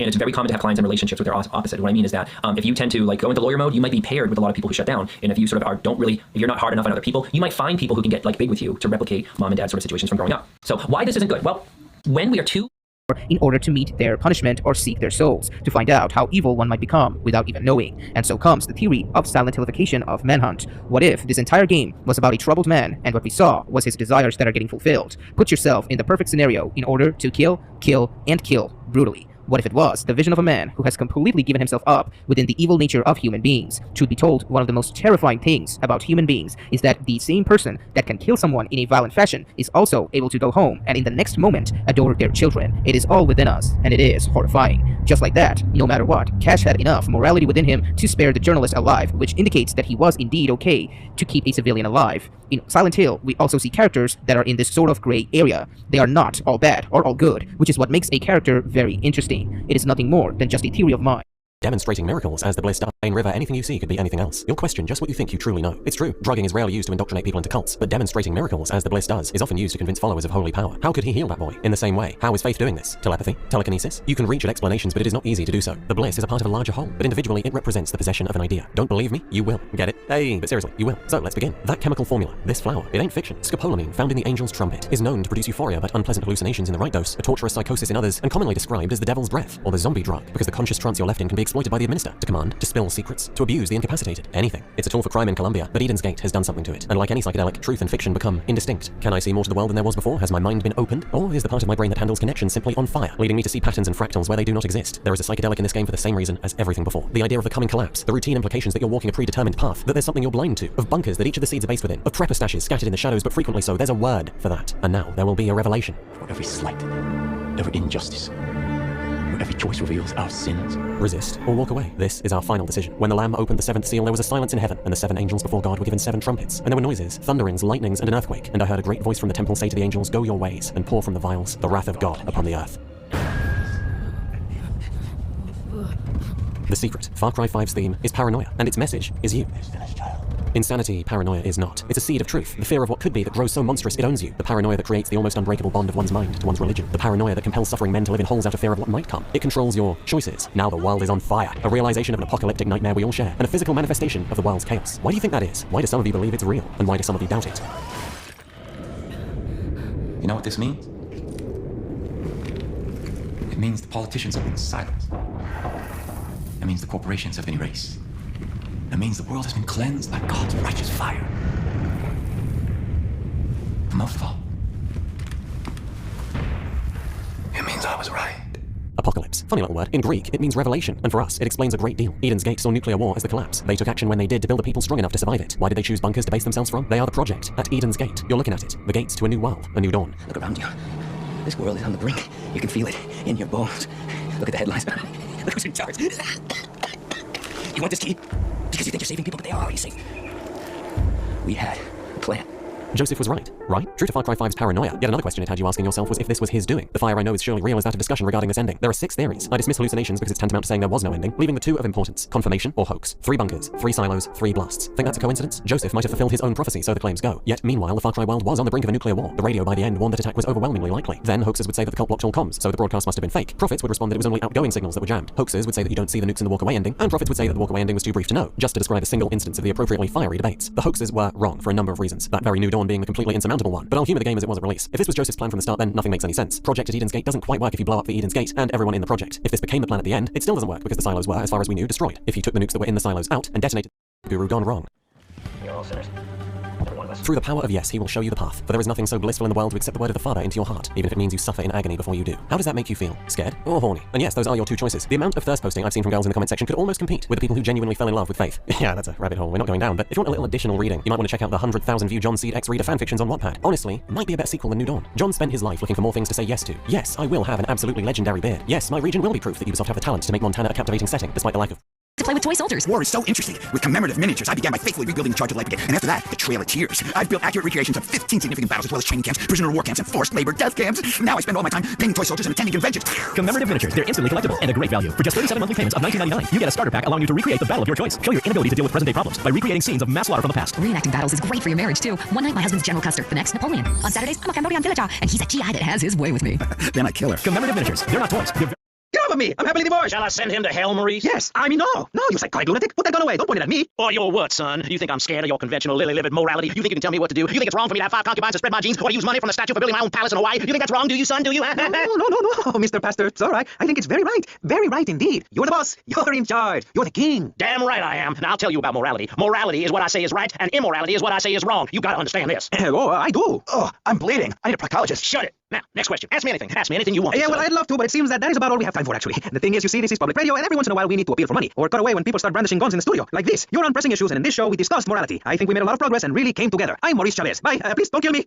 I hope you were enjoying Pressing Issues. I certainly was. Yes, it's almost as interesting as listening to you, Jonathan. Wow, thanks, Michelle. It is, isn't it? Before we let you get back to the show, I thought you'd like to know VCPR has managed to raise $30 this hour, which should keep us on the air for another 15 minutes at least. Thankfully, due to the generosity of the people at DeLeo and Furax, the fascinating show Legal Review will still run. But now, back to the Pressing Issues. Actually, before we let you get back to the show, I'd like to say something. I know that public radio may not seem very important in an era of poverty and famine and immense personal greed, but I can assure you it is. And not just because I say so. Look at the facts. 15 of the last 37 American presidents and 47 vice presidents have appeared on VCPR in the last month. 33% of all Nobel Prize winners started out in public radio. Without public radio, we would never have discovered gravity, or the pizza, or the fact that a lot of people love to hear themselves rattle. Anyway, sermon over. I hope you folks at home understand how passionate we are about public radio, and it has nothing to do with the fact I got kicked off the networks. That was very moving, Jonathan. Back to Pressing Issues. Where is the creep? Put him on!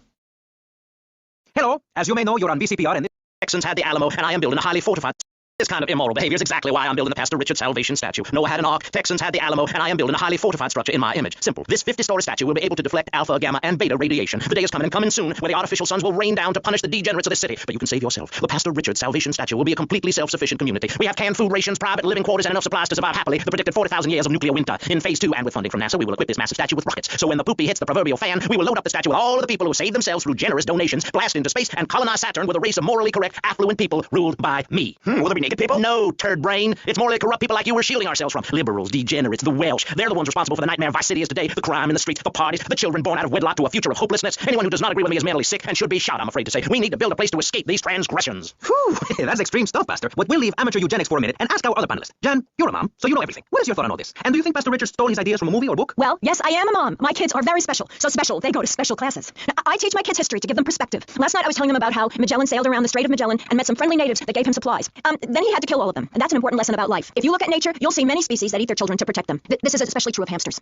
It's about putting the family first. That's really important to me, and where a lot of my morality comes from. And if you don't like it, find your own husband and stay away from mine, okay? Okay, but, and excuse me if I sound a little confused here, but I don't think I understand. Now, my morality comes from looking at history and biology and working out what's best for my kids and screw anyone else. That's what this country's all about. I mean, I saw the hippies. What a load of claptrap. But what's your kid going to do at a school with a name like Moonbeam or Wave or Horseradish or whatever they call them? How can you take your kid to a Little League game when you live in a communal farm growing drugs? It's awful. And that's what my life is about, looking down on others. Yes, I think I can see that now. Moving on. Pastor Richards, in your book, you talk about putting yourself first and how people should not make sacrifices or help those in need. Do you want to elaborate? Oh, that's right. People need to learn how to take care of themselves and not depend on others. If you read chapter 45 of my book, I talk about how being selfish is a virtue. The best thing you can do for someone that needs help is to tell them to help themselves. That builds moral character. Morality, Maurice. There's not much left in this city. Every time a culture has taken on the doctrine of helping your fellow man, we get thrown into the dark age. Look at Russia. They keep trying to help each other out, extend a hand to a neighbor, and guess what? Every 10 years, someone's invading, burning down their homes, and taking their toilet paper. Napoleon, Stalin, Attila the Hun, all of them. After you read my book, you will understand. I may have been born in the sea, but I'm no dummy. Are we going to talk about being naked? Yeah, soon, Barry. Keep your hair on and calm down, please, my friend. Here is that the more aces that somebody different findings around how strongly adverse experiences predict ASPD. Now, the usual logic applied here is that the more aces that somebody has, the higher risk they have of really everything bad happening to them. Poor financial situations, lower education, relationship failures, more physical health problems, and more mental health problems. There's actually a whole other list of problems associated with aces as well. There's a lot of studies on this. Now, in terms of the development of ASPD, we do see that certain types of harm seem to increase the risk greatly. For example, we see that physical harm is a major risk factor. We also see that two specific types of neglect confer elevated risk for ASPD. A father who is uninterested in a child, and a parent who is uninterested in a child's education. So for whatever reason, those two elements seem to, again, confer a special risk. It's not immediately clear why those two really stand out. Now we see other risk factors as well. An overprotective mother may be a risk factor, bullying, inconsistent discipline, witnessing intimate partner violence, excessive television viewing, and particularly for children younger than 18 months, we see a few different elements that can really increase the risk. A failure to greet. So for example, if a mother doesn't greet a child who's under 18 months, silent interaction. So if a parent is interacting with a child but not talking, so no verbal part, and maternal withdrawal. So if a mother pulls back and she's cold and distant, those seem to increase the risk of ASPD as well. So that's a look at the ACEs. What about the psychopathology? Well, we see a few different things stand out here. If a child is chronically aggressive, that child is 27 times more likely to develop ASPD compared to a child who's not chronically aggressive. So aggression strongly predicts ASPD. We see a few studies that connect conduct disorder. This is not possible. Keep going, coward. How am I going to get through that? Why don't you just go? It's harder and harder. Oh, I restarted the line from the beginning, but shifted it slightly to the side to dodge that rock. Do you believe in the line? Bets are now open. I believe in the line. In this modern society, it's gotten confusing and disorienting. It's harder and harder to feel like we have a sense of identity and purpose in our lives. The line will give us purpose. All right, here we go. Well, sorry to the believers, but I've come to an insurmountable rock. I'm holding forward right now, although I can't jump. Okay, all right, false alarm. We're still good. Collect the chicken egg. Bread went stale really fast. It would be hard by the morning. Of course, when you live on a farm, the first thing you do when the rooster crows is milk the cows and collect the chicken eggs. That has to be done first thing. So in the morning, you've got milk and eggs. And if you soak your stale bread in milk and eggs and then cook it, you've got French toast. People all over the world have had brilliant breakfast tricks like that for generations, right? But say you didn't have ample access to ham or salted fish or dairy or eggs. Well, in that situation, a gummy, slow-cooked porridge was still often going to be your best option. Generally, no staple food was or is cheaper than grain. Porridge was also going to be your best option if you believed what Dr. John Harvey Kellogg that I got. This is poison. And it's not just poison in the sense that alcohol is normally poison, in the sense that like a little too much of it might cause you to make some really questionable decisions, and a lot too much of it could like kill your liver and give you cancer and all that kind of stuff. No, this is poison in all of those ways and in some other ways, because there are things in something like wine that evaporate at those low temperatures that are not just ethanol. There's other things that are also volatile and boil off at those low temperatures, and they're in here right now. These things are traditionally referred to as congeners. And congeners would include non-poisonous things like tannins from the wine, esters.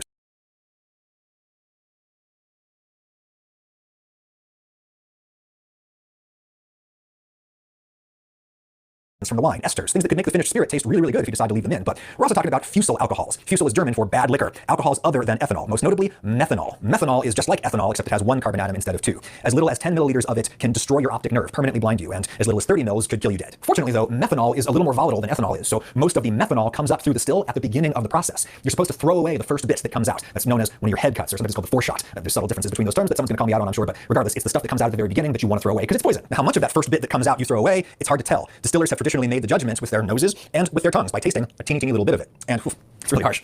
Yeah, so they would just sort of perceive it traditionally in order to tell where the cutoff is, and then after the head cuts, that's the poisonous stuff you throw away, then there's what they call the heart cuts, that's the stuff from the middle of the run, that's like the best stuff, that's the purest ethanol that comes out from the first distillation, and then at the end you have what are called the tail cuts, the last little bits that come rising up out, and those also apparently contain a lot more congeners and stuff that people might not like. So that's what you're supposed to do traditionally, and now in the modern age they have all kinds of scientific instruments to help them with that, I'm sure. But for me, because I'd only made this teeny tiny little like dram of liquid, there was really no way for me to tell the difference between. So we sort of took off through the tangled alleyways and just tried to get back to the car. We're getting the fuck out of here. And when we got to the car, our driver, who was also supposed to be our security, was so freaked out that he peeled out, nearly hit a group of people that had surrounded the car. And if you hit a group of people down deep in West Point, that was it. It was a death sentence. They would have tore us apart. That was very fucking heavy. It's like, whenever I get into weird situations, I just try to envisage myself explaining it to my dad. So Dad, just to recap, worst slum in history, heroin, hookers, white, fat men. He'd probably say, you're sleeping with a fucker. You to see. If you look at the necessary ingredients for a healthy relationship, honesty, trust, respect, you don't find those in codependency. So the very thing necessary, the very ingredients necessary for a healthy relationship, what happens in a codependent relationship? You're trying to have a healthy relationship without those ingredients, and it's impossible. But people will keep trying. The third thing that I think is a great summary statement is codependency is how a shame-based person approaches relationship. And chase. Perhaps this is the easiest couple to explain. Stonewalling is a term you might be familiar with. It's taken from the four horsemen of the apocalypse. In relationships, those four horsemen is really what leads to divorce, according to a gentleman named John Gottman, who developed the four horsemen in his Gottman method for couples. Stonewalling, contempt, criticism, and defensiveness are the four. Stonewalling is withdrawing from the relationship due to overwhelm or shutting down or flooding. It involves avoiding conflict, and it involves actually avoiding eye contact, and the person usually goes silent. It can often look like it's done on purpose to the person watching it happen, and you can actually see children do it when they experience shame or when they're in trouble. Stonewalling by definition isn't a tactic or manipulation. It's a biological response. It differs from purposeful silent treatments or punishing someone with silence, which is a tactic and a manipulation. Silent treatments that are purposeful don't really qualify for the true definition of Gottman's stonewalling. And as a side note, silent treatments, really want you to take this in, that are intentional to punish are perhaps one of the most toxic behaviors that one can engage in a relationship, any kind of relationship. You know, if that was done to you as a kid, you know what the damage is like. Stonewalling is really rooted more in a biological response due to their childhood trauma, but to the partner who is the chaser, they often don't know that or know what to do with it. Depending on the trauma, the chaser can experience rage and attack the stonewaller more for stonewalling and do the other three of the four horsemen, which is criticism, contempt, and defensiveness. Or they can behave like very, very anxious or like an anxious preoccupied attachment style and become really activated when the stonewaller leaves. They can go along is making effort. So that's that one. Moving on, number 3 is what I call the absorber and the enabler. Absorber and enabler happens when the absorber takes on the enabler's life, their sense of self, their purpose, or their mission for lack of having one of their own do their childhood trauma. And again, think about degrees of severity in this. You might have had to see this in your own parents where one of your parents is all about like the partner's business or their time in the military, or they're all about their family. It's almost like they put them up on a pedestal or something like that. That feels really off. One individual in the couple has something going on, whether it could be anything, a business, could be a disability, could be some kind of mission that they're on, or some kind of simply their trauma story, and the other absorbs the whole thing and takes on that mission. The absorber struggles with having no identity or personhood of their own, and they may also struggle with dissociation with childhood trauma. And the absorber can also become the champion of the enabler, like I mentioned, or putting them on a pedestal. They can completely lose themselves in the enabler's life. Championing someone can also mean championing an enabler's illness or bad luck or disability, like really rooting for them. I've had clients who had a tragically medically ill parent, and they described their other parent as absorbing the whole situation as if it was their whole new identity, absorbing and championing, or overly identifying with the ill parent. You might have had a narcissistic parent kind of absorb one of your siblings' life. It could also look like that. Same idea. It's like about living vicariously through somebody. The enabler contributes to all this by letting it happen. Here's a hypothetical to spell out the enabler's kind of part in this. Say you own a cupcake store and it's booming. You meet someone you like, but they become all about your success. And I don't mean that from like an exploitative financial way. I mean from the way that they start talking about it to all of their friends. They only talk about you, and it's kind of obsessive. And you might feel a little bit creeped out. This absorber crosses some boundaries due to their dissociation, and it's almost like they talk as if it's your cupcake store together. And you'll probably be weirded out about the absorber inserting themselves into you or to your life with that kind of intensity. Has anyone out there dated somebody who went 1,000% into your own family system when you introduced them to that, like too much too soon? You may also have kind of done that yourself, because as childhood trauma survivors, we're usually looking for that, that healthy family finally that we can be part of. But back to the enabler, they might be fine with all that cupcake store stuff, which is really odd when you think about it. They might not catch that their new partner, is inserting themselves into their lives, or worse, the enabler might benefit from having things be all about them, and they're kind of crossing boundaries too for themselves because their new babe is like they're now their best employee at the cupcake store. That's kind of the other side to this. The enabler's ego might also enjoy that they have one identity and not two separate healthy ones. So in couples who have this dynamic going on, the absorber relies too heavily on a sense of self from the enabler, and the enabler lets all that happen and doesn't challenge, and that's really not a good thing. Let's look at some possible childhood trauma origins for both of these. Well, it seems like this is all about the absorber. It's really not. Again, it's 50-50. The enabler allows for this lack of self and doesn't catch how off it is. The enabler could have grown up in any of the following situations. Growing up in abusive homes where one parent mattered most and enabling was actually modeled. Growing up as something like the golden child, where you're told directly or indirectly you matter the most in the family and you don't know what to do with other people's lives. That actually happens. Growing up in abuse and your own sense of self is off. The enabler can be dissociative too and not know where the line is, where they end and their partner begins.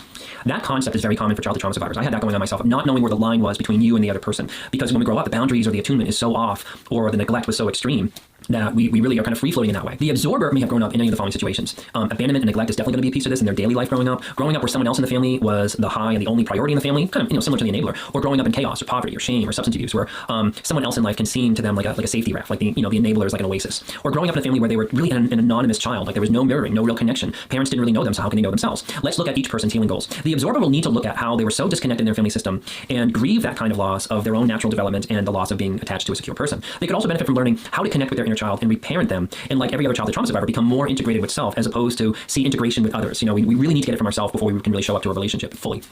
They will also have to do the hard emotional work of starting to practice having their own life with their own goals and their own interests. They're like so selfless, they'll need to build up a new sense of self, which is really hard, but it's not impossible. And as a side note here, if you had a parent who didn't have a full life, they might have been an absorber or even a tag-along. The enabler will need to figure out why from their own family system, about why they're okay with a partner who doesn't have their own full rich life going on. Exploring how this kind of normal thing got lost is going to be tricky, but what was it about their upbringing that taught them to be comfortable with having a partner who is selfless and just there? They'll need to look at how they benefit from having someone be all about them and why it's not good. And it's almost like, how do you not feel that? And this is their own codependency rooted in their childhood trauma. And now moving on to number 4 is something that I call stonewall and chase. Which, as the name implies, holds the 4 original members of the Beatles. The ones from before we cloned them and let their replicas loose upon society. Now, I'm just kidding. It does not hold the Beatles, because as we all know, British people are not real. What is real, however, is the unimaginable pain and suffering inflicted upon prisoners that are illegally held in CIA black sites like Strawberry Fields. Now, I've already done an entry on black sites in the first part of the series, so I won't get too deep into it again. In fact, hell, I already did it. Let's get a recap here. Take it away, me. Black sites are secret prisons which hold ghost detainees, which are prisoners that are not registered anywhere and not even officially charged with a crime. And as you can imagine, the CIA just hates these things and would never use them because they're clearly immoral, illegal, and against the Geneva Convention. I'm just kidding. I don't care about any of that shit. They love these things. Look at that mustache. Immaculate. What a stunning fellow. The black site dubbed Strawberry Fields was constructed in 2003, and according to quotes from Since plant auras pass through walls, Stop saying mindless cliches and see into the future. Check it out after this video. After you watch all the videos on my channel, please, I wonder how long it would take to binge watch all of my videos. Somebody let me know. Somebody let me know in the comments how long it would take. So, in order to train your average Joe Schmo CIA agent to become a powerful psychic warlock like himself, Ingo Swann developed a 6-step process for remote viewing, which went a little something like this. Step 1: major gestalt. Gestalt means a unified whole where the individual unified whole. Gestalt means a unified whole. I can't get through it now. Gestalt means a unified whole where I'll never be able to do this now. I want to see a disunified whole. This isn't getting monetized. Gestalt means a unified thing where the individual parts of that said thing cannot really be distinguished from the whole picture,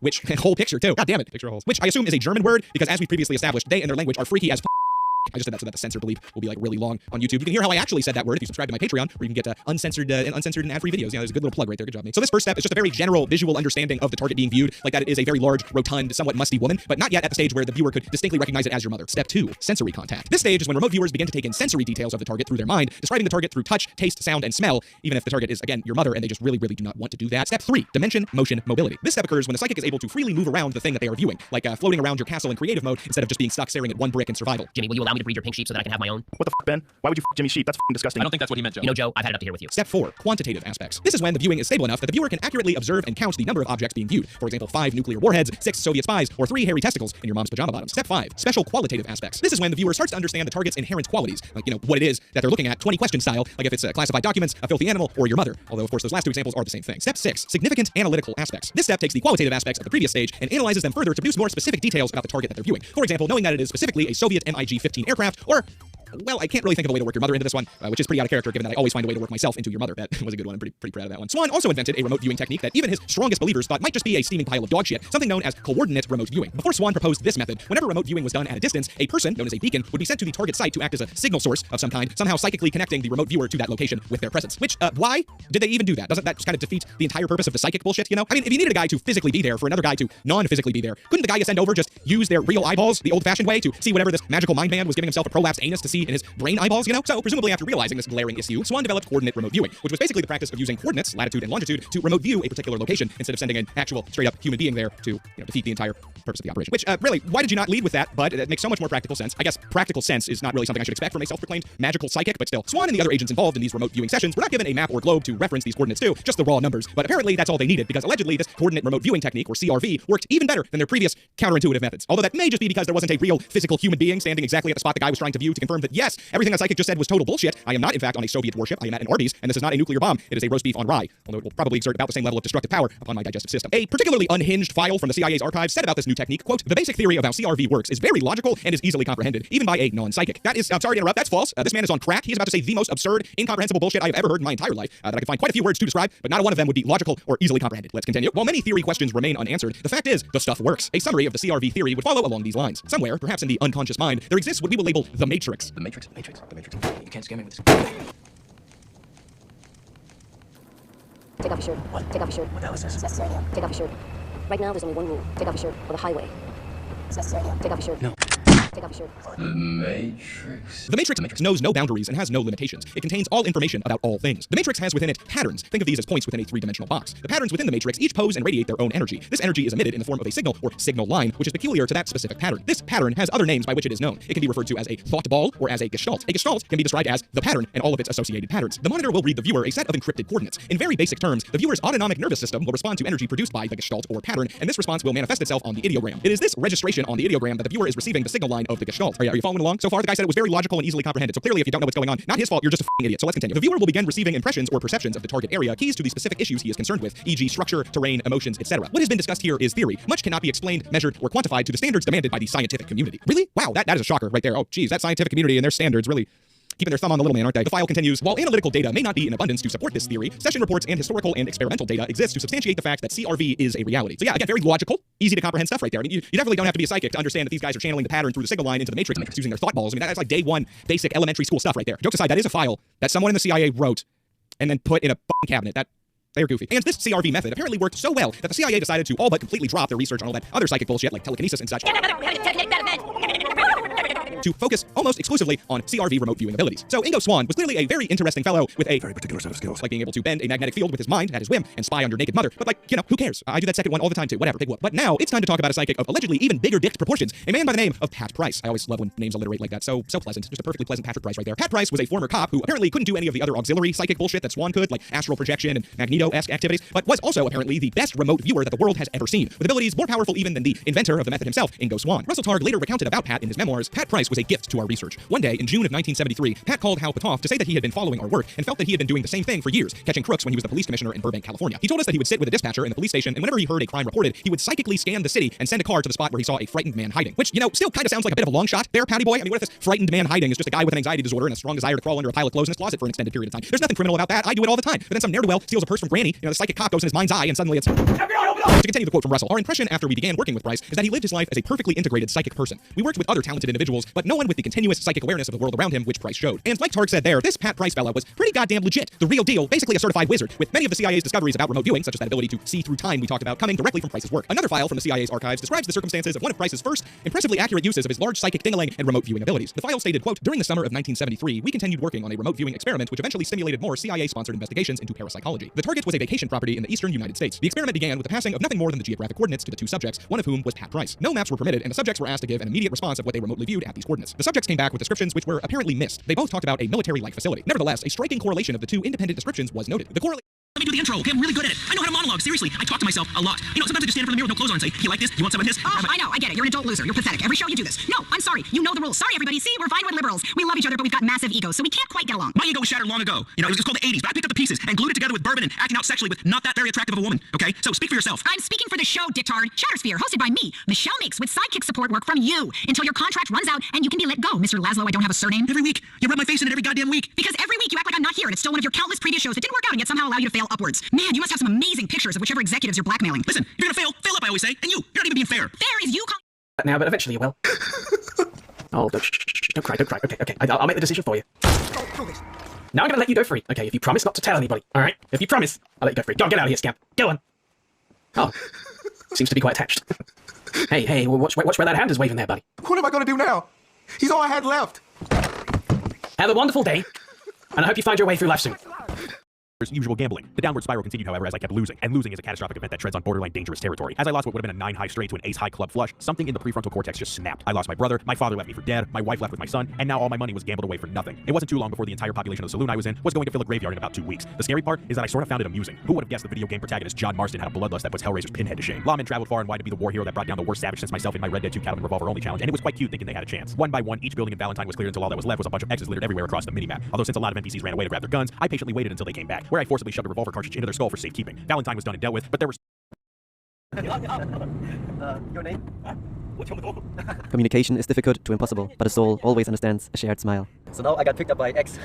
Yeah. That's his English name. And what's your Chinese name? Sure, yeah. And yeah, he has a really nice BMW. Yeah. We're absolutely racing down here the highway. And yeah, thank you so much for picking up. Okay. We're having some nice conversations and...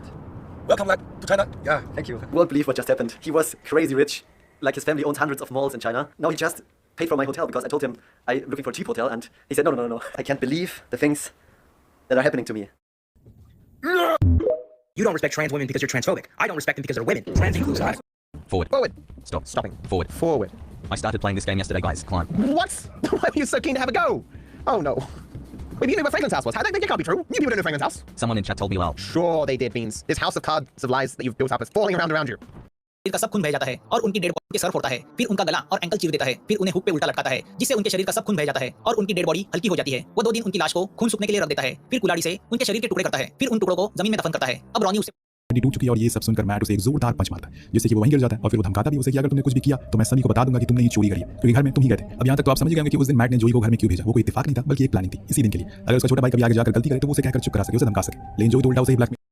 वो सारी बात mat को बताता है कि जो guard हमारे पीछे लगा हुआ था वो असल में उस गड्ढे में गिर गया। ये बात सुनकर वो बहुत खुश होता है, क्योंकि इससे अच्छी चीज क्या ही हो सकती है जब आप चोरी करके भाग रहे और पुलिस की कार में पेट्रोल करंट चालू कर देंगे। इससे एमा थोड़ा डर जाती है, लेकिन फिर भी वो स्वीकार नहीं करती कि उसने कुछ किया था। बाद में उस दिन क्लोई एमा को घर में ढूंढ रही थी, जब हम देखते हैं कि घर के बाहर लगा मधुमक्खियों का छत्ता अब वहां नहीं था। दूसरी तरफ मिसेस एलिस माइलो के घर से निकलकर गाड़ी में कहीं जा रही थी, तभी एक मक्खी ने उनका ध्यान भटका दिया और दुर्घटना होते होते बची। वो फिर भी आगे बढ़ती रहती है और तभी कैमरा उसकी पीछे वाली सीट पर जाता है, जहां हम देखते हैं कि एक बहुत बड़ा मधुमक्खियों का छत्ता वहां रखा है। एमा ने वो छत्ता गाड़ी में रखकर अपनी टीचर को मारने की कोशिश की थी। वहीं घर पे क्लोई को एमा के बिस्तर के नीचे से स्टूडेंट्स को बताते हैं कि सीरियल किलर्स 3 तरह के होते हैं। एक वो जो हमेशा किसी पैटर्न में मर्डर्स करते हैं, तो दूसरे वो जो रैंडमली लोगों को मौत के घाट उतार देते हैं। लेकिन सबसे खतरनाक तीसरे तरह का किलर होता है जो कभी रैंडम किलिंग्स करते हैं तो कभी पैटर्न में। ताकाकुरा के अनुसार ऐसे किलर्स को पकड़ना बहुत मुश्किल होता है। इस intense You got the babies. I'm 13 and this doesn't faze me. Hentai is my life. And me and my boys share codes. What are you gonna do? Holler my mom? There's no point in watching hentai if you can't come. I can come.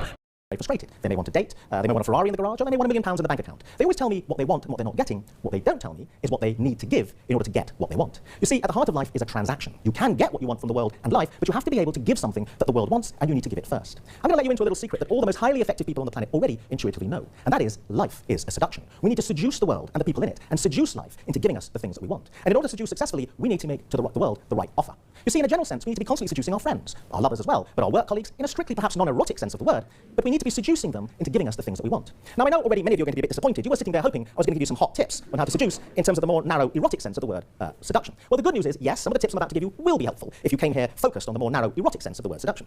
The bad news is, if you have been sitting here really locked in and focused in on getting some hot tips on how to seduce in more the narrow, erotic sense of the word, well, that says so much about you.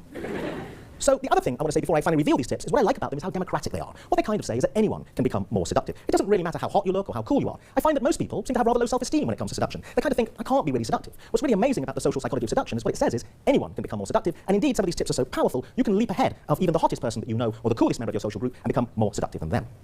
So the first tip comes from a really interesting social psychology experiment. In the social psychology experiment, the social psychologist, an academic working in a university department, recruits some students to be confederates of the experimenter. He sends the students out on a date. They invite people to come on a date with the student. The person invited to come on the date thinks it's just a date, but actually there's a social psychology experiment going on. The social psychologist instructs the student who's a confederate of the experimenter to, throughout the date, agree with everything the other person is saying. Then at the end of the date, it's revealed that actually there was a social psychology experiment going on, and a rating is secured for how attractive the student confederate was found, given how they behaved during the date.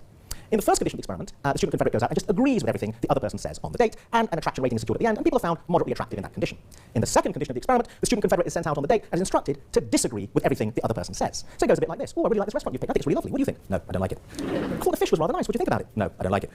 Comes as no surprise if you spend a whole date doing that, disagreeing with everything the other person says, you're not really found very attractive at all. So far, so obvious. Now, the third condition of the experiment is where things get really interesting. In the third condition of the experiment, the student confederate is sent out with instruction to spend the first half of the date disagreeing with everything the other person says, and then to switch and start agreeing for the second half of the date. And amazingly enough, you are found most attractive of all in this condition.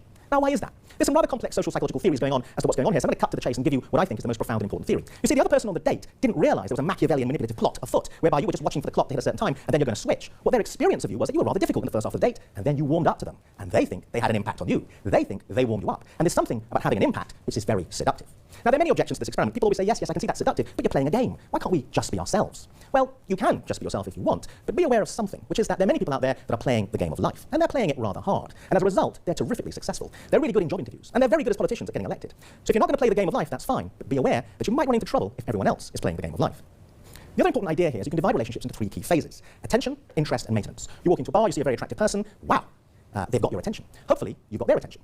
Then you go over and talk to them and get to know them, and now you're entering the interest phase. And then maybe after a few days or weeks, you might transition into the maintenance phase, which is long-term commitment. Now, the key point about this idea is that different skills are required depending on which phase you're in. It's a profoundly important social psychological model in terms of getting a handle on and understanding business relationships, friendships, and of course, romantic seductions. Now, even if you want to reject the attention, interest, and maintenance phase, it's a very powerful model. We all know people who think, this is a wonderful person. How come they're single? Well, maybe they're really good at maintenance, and they're not so good at attention or interest. So the model's really helpful in diagnosing problems in terms of seduction. And one other point I want to make is even if you end up in a long-term committed relationship doing maintenance, if your relationship's going to be successful in the last 40 years or 50 years, I believe you've got to cycle back through attention, interest, and maintenance. You've got to be constantly cycling through in terms of a long-term relationship, in terms of getting your long-term partner's attention again, getting them interested again in you. And that constant cycling means that life and even long-term committed relationships are a long-term seduction. Life is a seduction, even long-term marriages are a constant seduction. And the attention, interest, maintenance model is really helpful in understanding that.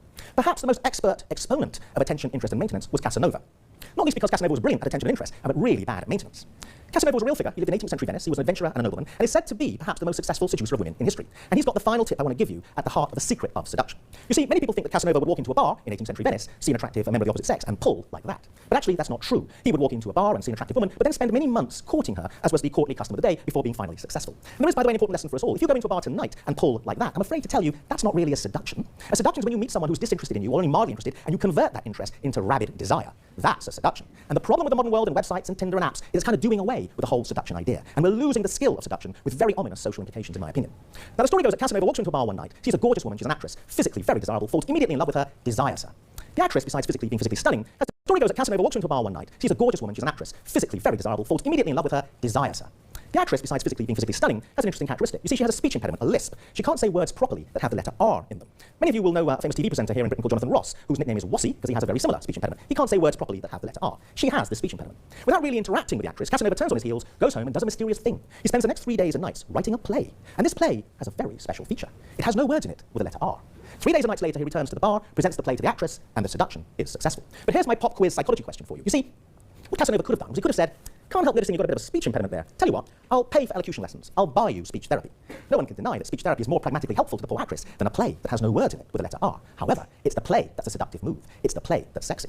Why is that? Well, let's look between the lines. What you're really saying when you offer someone speech therapy is, what you're saying is, there's something wrong with you, it needs fixing. After it's fixed, then I'll have a relationship with you. That's not a very sexy message. But guess what? It's kind of what we're saying to a lot of people a lot of the time.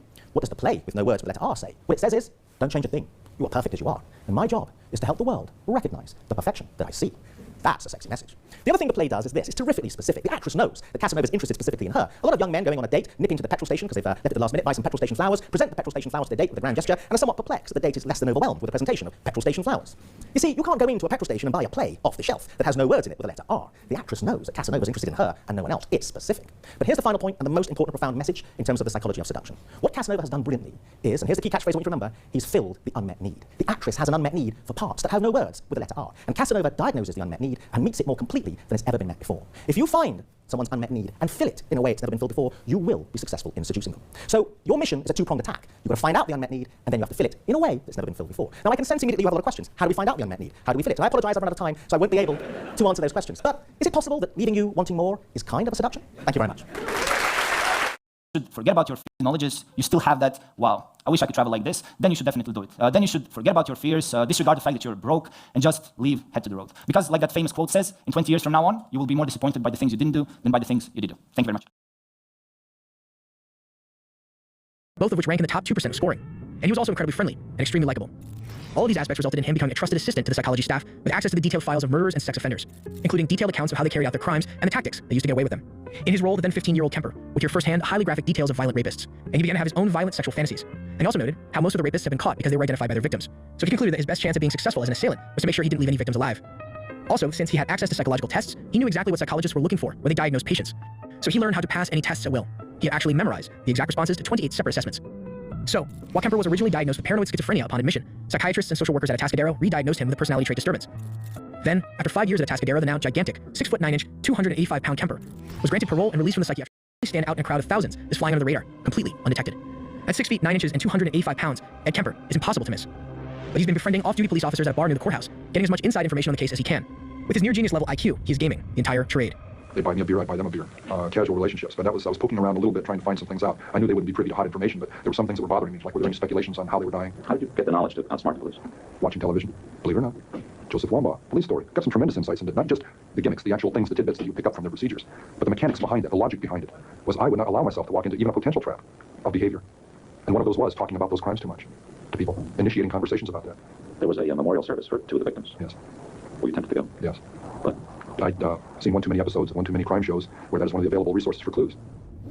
Welcome back to Crime A to Z, where we detail a forged audio recording to her, which allegedly revealed a discussion between her parents agreeing to such an idea. And this is where the real persuasion and manipulation began. He started to tell Anna that he was the only one who cared for her and the only one who would protect her, that he was her new savior, the only one she could rely on. He also told her things such as, nobody is coming for you, nobody cares about you, you've been thrown away, and you're all alone. Over the weeks, months, and then years, this repeated narrative started to become factual in her mind. By the way, this psychological phenomenon is actually quite common, and it even has a name. The illusory truth effect is the tendency to believe false information to be correct after repeated exposure. Repetition makes statements easy to process compared to new unrepeated statements, leading people to believe that the repeated conclusion is more truthful. Now, Anna was in an extremely influential stage of her life. At 13, she was old enough to understand the core workings of the world, but she was still rapidly learning new things within novel environments. She couldn't fully the mix. Prison. He ran in with an ether-soaked towel, covered her mouth, and waited for her to fall unconscious. This would be the beginning of her new life, a life of living separate from society, barely kept alive by her captor father. The prison was a cramped, but cleverly planned room hidden behind a small square entrance that featured an elaborate keypad lock that Yosef guaranteed only he could operate. On top of that, even getting to the final entry door of the room required getting past, not 1, not 2, but 8 locked doors within the elaborate labyrinth that Yosef had meticulously planned and built. Upon Elizabeth's disappearance, different artists, but wasn't himself successful, and after graduating as a surgeon, started working in the Bureau of Social Hygiene. In the 1930s and 1940s, venereal diseases were very common. 10% of the US population had been diagnosed with syphilis at least once, and 20 to 40% had gonorrhea. STDs were heavily stigmatized, seen as a feature of the prostituted women, and if a politician was diagnosed with such a disease, his career was as good as over, unless this information were to be hushed up. This was why George Hodel became such an influential doctor. He knew the diseases of all the richest people in Los Angeles and gladly used this knowledge for selfish purposes. Only many years later will the police find out that Hodel sometimes intentionally lied to patients about their diagnosis in order to use their connections and get money from them. He also had contact with all the clinics and doctors that offered illegal abortions, which also increased his influence. At the time, a secretary named Ruth Spalding worked for George Hodel. She accidentally found out these dark secrets of his and was planning to tell everything to the police. But after she told George about her plans, she died. Here's what happened. One evening in 1945, George Hodel called his wife and asked her to come over to Ruth's place. She was allegedly lying unconscious on her bed, having tried to commit suicide, but George assured she could still be saved. George's wife came over and picked up some documents that he asked her to burn. These turned out to be confirmation of Hodel's illegal affairs. George waited for his secretary to fall into a coma and then took her to the hospital, where she died after 20 minutes. The court found that Hodel wasn't guilty of her death, though this decision may have been influenced by George's bribes and connections. George returned home to his wife and children in 1946. The family moved into a curious new place, the so-called Franklin House. A truly unique residence. It was built in 1926 by Lloyd Wright, son of legendary architect Frank Lloyd Wright, and the Hodel family lived here till just takes it up. What are you doing? He just takes it all apart. And he said that he stood over the victim's body and masturbated over his body. According to Jeff, this was like his first time killing somebody. He was feeling all sorts of ways, excited, aroused. The next day, Jeff had this dead body in his house, and he's like, I gotta do something with this. He takes the body down to his basement, and that's where he takes apart the whole body, like just takes it up. What are you doing? He just takes it all apart. And then Jeff grabs a shovel, dig a grave in his backyard because he needs somewhere to put the remains. So he puts the remains in his own backyard. Several weeks went by. Jeff decided to dig up the body, cut it up somewhere. I don't know what's going through his mind. I really don't. It's not funny, but it's uncomfortable, and that's why I'm laughing. So he digs up the remains. He takes a knife. Okay, he cuts the flesh from the bones, and then remember his dad showed him how to dissolve flesh from bones so he can preserve the bones. Well, he used that technique. He got some acid. He soaks the body in this acid to try and get all of the flesh and the meat and everything off of the bones. He wants to keep them or something. Takes the acid solution, he flushes it down the toilet. Then Jeff crushes up the bones. He then scatters them in the wooded area behind the family home. Also, this is a side note. Toy box. He began to design his perfect dungeon, one where he'd have the freedom to experiment on his victims using various devices of his own creation and free from any outside interference. Spending around $100,000, David purchased an additional cargo trailer and began the construction of his torture chamber, dubbing it the Toy Box. A sign reading Satan's Den greeted captives as they were led by chain and collar into a 25-foot long trailer. Soundproof materials lined the walls, ensuring that his victims' cries for help would be heard by no one but him, something of which he happily reminded them of. Various torture devices hung from the walls, including leg spreaders, branding irons, leather belts, paddles, clamps, sandpaper, saw blades, needles, suction cups, forceps, whips, and speculum. There were metal, wooden, and plastic sex toys all throughout the trailer, and even a 15-inch motorized dodo that was attached to a giant motor that had 3 settings: buzzer, light, and probe. Ropes, pulleys, chains, and handcuffs were all over the ceiling. In one corner, there appeared to be a handmade wooden contraption that was used to forcibly flip the victims over. There was also lipstick, perfume, shampoo, and body lotions. Detailed diagrams of the human anatomy and various torture techniques were scattered throughout the trailer. There was even a weird affirmation that read, "Remember, a woman will do or say anything to get loose. They will kick, scratch, offer money, bite, yell, beg, scream, run, offer sex, threaten, lie, wait for an opportunity." Standard excuses are sob stories: menstruating, pregnant, viral diseases, sick, kids with babysitter, after work, sick baby, sick parent, claustrophobia, missed by husband or friend, bad heart, can't miss school, don't let her get to you. If she's worth taking, she's worth keeping. She must be subjected to hypnosis before the woman is released. Never trust a chained captive. A black gynecological table attached to a custom-designed sliding system waited to embrace his captives. Once they were bound, he placed a sensory deprivation mask over their heads before positioning a mirror above them so that they could view everything that was happening to them. Then came his now infamous 45-minute introductory tape. Hello there, bitch. Are you comfortable right now? I doubt it. Wrists and ankles chained, gagged, probably blindfolded. You are disoriented and scared too, I would imagine. Perfectly normal under the circumstances. For a little while, at least, you need to get your shit together and listen to this tape. It is very relevant to your situation. I'm going to tell you in detail why you have been kidnapped, what's going to happen to you, and how long you'll be here. I don't know the details of your capture because this tape is being created July 23rd, 1993, as a general advisory tape for future female captives. The information I'm going to give you is based on my experience dealing with captives over a period of several years. If, at a future date, there are any major changes in our procedures, the tape will be upgraded. Now, you're obviously here against your will, totally helpless, don't know where you're at, don't know what's going to happen to you. You're very scared or very pissed off. I'm sure that you already tried to get your wrists and ankles loose and know you can't. Now you're just waiting to see what's going to happen next. You probably think you're going to be raped, and you're fucking sure right about that. Our primary interest is what you've got between your legs. Now, I'm not going to read the entire thing, because no, but if you would like to, you can find a link to all my sources in the description below. For David, his toy box accomplished with all those around her. David, however, David's mind was gone. The severe neglect, physical, verbal, and mental abuse, isolation, early introduction to BDSM, neglect again, he was fucked up. His family really did try their best to speedrun creating a serial killer, and unfortunately, this was one of the few categories that they overachieved in. To him, women were no longer beings with wills of their own, but now purely objects to be used by him as a part of his twisted fantasies. And now, the product of their labor was being released into the world to do as he pleased. For why he would have created such a thing, he simply laughed and said it was a new hobby of his, choosing to ignore the shining red flag. His sister took him for his word and left the situation alone. Researchers have stated that sadistic fantasies, David's for example, act as an outlet for hostility and aggression, as well as a form of escape for the child, come to serve as a substitute for the child's sense of mastery. Essentially, because he could not take control of his life, these fantasies, twisted as they may have been, acted as a means for him to unleash his rage, but of course, just in some of the most diabolical ways possible. Although it appears that these drawings weren't just a hobby for the confused teen, and may have actually been illustrated records of his earliest crimes. According to a confession from one of his future accomplices, David had kidnapped a local schoolgirl and tied her to a tree before torturing her to death. This is considered to be his first murder, and is quite honestly terrifying that he was capable of something so gruesome at such a young age. In 1957, David's grandmother died, fracturing the impromptu family. David was sent to live with his mother in Albuquerque, New Mexico. but we called it being strict. In school, David was often bullied as he was quiet and known to be quite passive, choosing to never retaliate against the verbal and physical assaults that he faced daily. The abuse at home and school forced him into a life of solitude, affording him only 2 friends, his sister Peggy and his best friend, Audi Miranda. In his solitude, he found a love for drawing and journaling, both things he frequently do to escape his, if we're being honest here, very depressing childhood. His father, despite remaining in his life, had a detrimental effect on his development. As mentioned before, he was a severe alcoholic, and during the rare times that he visited his kids, he left true crime porn magazines for his young son, who is a whole fetus of a human. These magazines often depicted intense BDSM images of women, which presented David another, much more inappropriate escape from reality. These images, along with his relationship with his estranged mother, which was described as, quote, lacking in maternal bonds, created a very dangerous view of women within his young mind. With each day that passed, David's view of women slowly degraded, so much so that he begins to see them not fully as people, but now instead something lesser. When he was around 13 years old, his grandfather gifted him a scooter, which, quite honestly, changed his life as it helped reveal his natural mechanical talents. But in the long run, these skills were an unfortunate discovery. He honestly should have just stayed ungifted and sad. Everyone would have been better for it. As he delved deeper into these dark fantasies, he, at the age of 15, took it upon himself to build a private dungeon. It was in his dungeon that he discovered a love for fornicating with holes that he made in the dirt. I had to learn about that, so you guys do as well. Congratulations. While snooping around one day, his sister Peggy actually stumbled upon some of his drawings that depicted women bound and tortured, and even murdered. When she confronted him with this, asking for why he would have created such a thing, he simply laughed and said it was a new hobby of his. Choosing to ignore the shining red flag, his sister took him for his word and left the situation alone. Janice Alt's disappearance would provide an insight into how Bundy had abducted at least 7 young women, without so far drawing attention to himself. What Bundy did seemed to me to be incredibly clever. He would wear casts on his arm. He'd pretend to be injured in some way and ask for help. Now, of course, what this is doing is simply creating access. Once he has that access, he uses the opportunity that that access gives him to facilitate the kill. But the extraordinary events of the hot July day would not end with the disappearance. Called Bernardo to the police station for questioning. I'll never forget this as long as I live. He came into our office late in the afternoon. He was neat, clean. He wore a shirt and a tie. His hair was cut. He was very calm, cool, and collected. He looked like the all-Canadian boy. And I talked to him about different things, about any problems he'd had with women. He said he never had any. Did he have a girlfriend now? And he said, I do. My girlfriend's Karla Homolka. Of course, in November of 1990, the name Karla Homolka didn't mean anything to us. Because he had this sweet boy look, this cherubic look to him, and charm, gregariousness, he was able, as any good psychopath can, to cover and charm people and make them believe that he's innocent. Bernardo was one of 700 persons of interest that the task force were looking into. They'd already collected DNA samples from over 100 suspects. I asked Bernardo to provide samples of his hair and saliva and blood, gave them up right away. By doing this is my opinion, he was trying to deflect any suspicion on himself by being so cooperative. Testing of the samples would eventually prove Bernardo was indeed the Scarborough rapist. But tragically, not soon enough. Now, at that time, the DNA was in its infant stages in terms of being a forensic investigative tool. So the police took the sample and it sat for 2 years on a shelf. By 1990, Bernardo was spending lots of time with the Homolka family. But although he was now engaged to his willing girlfriend, Karla, Bernardo was not satisfied. Paul had this thing for virgins, and Karla had boyfriends before Paul. He liked women who had, never had sex or were virgins, and he was kind of annoyed. For him, Karla's 15-year-old sister would provide the answer. Karla and Tammy looked like twins, except for the age difference. To Tammy, he was like, the big boyfriend. She sort of looked up to him, sort of idolized him, I guess. And with him, of course, all his thoughts were, sex. I want to have sex with her. Paul Bernardo began pressuring Karla into arranging for him to take the virginity of her baby sister. And the most bizarre thing, and still impossible to comprehend, is that Karla did that. 6 months before their planned wedding, Karla Homolka decided to gift her younger sister's virginity to her boyfriend for Christmas.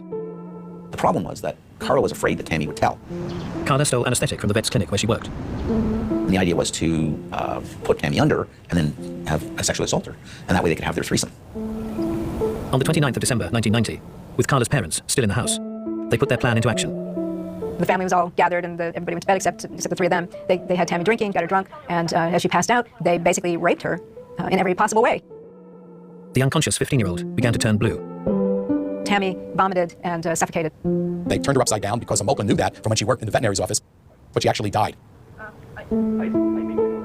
They quickly thought of a cover story, they called emergency, thought of a cover story, and that was accepted. It was all passed off as an accidental death, which it wasn't, of course.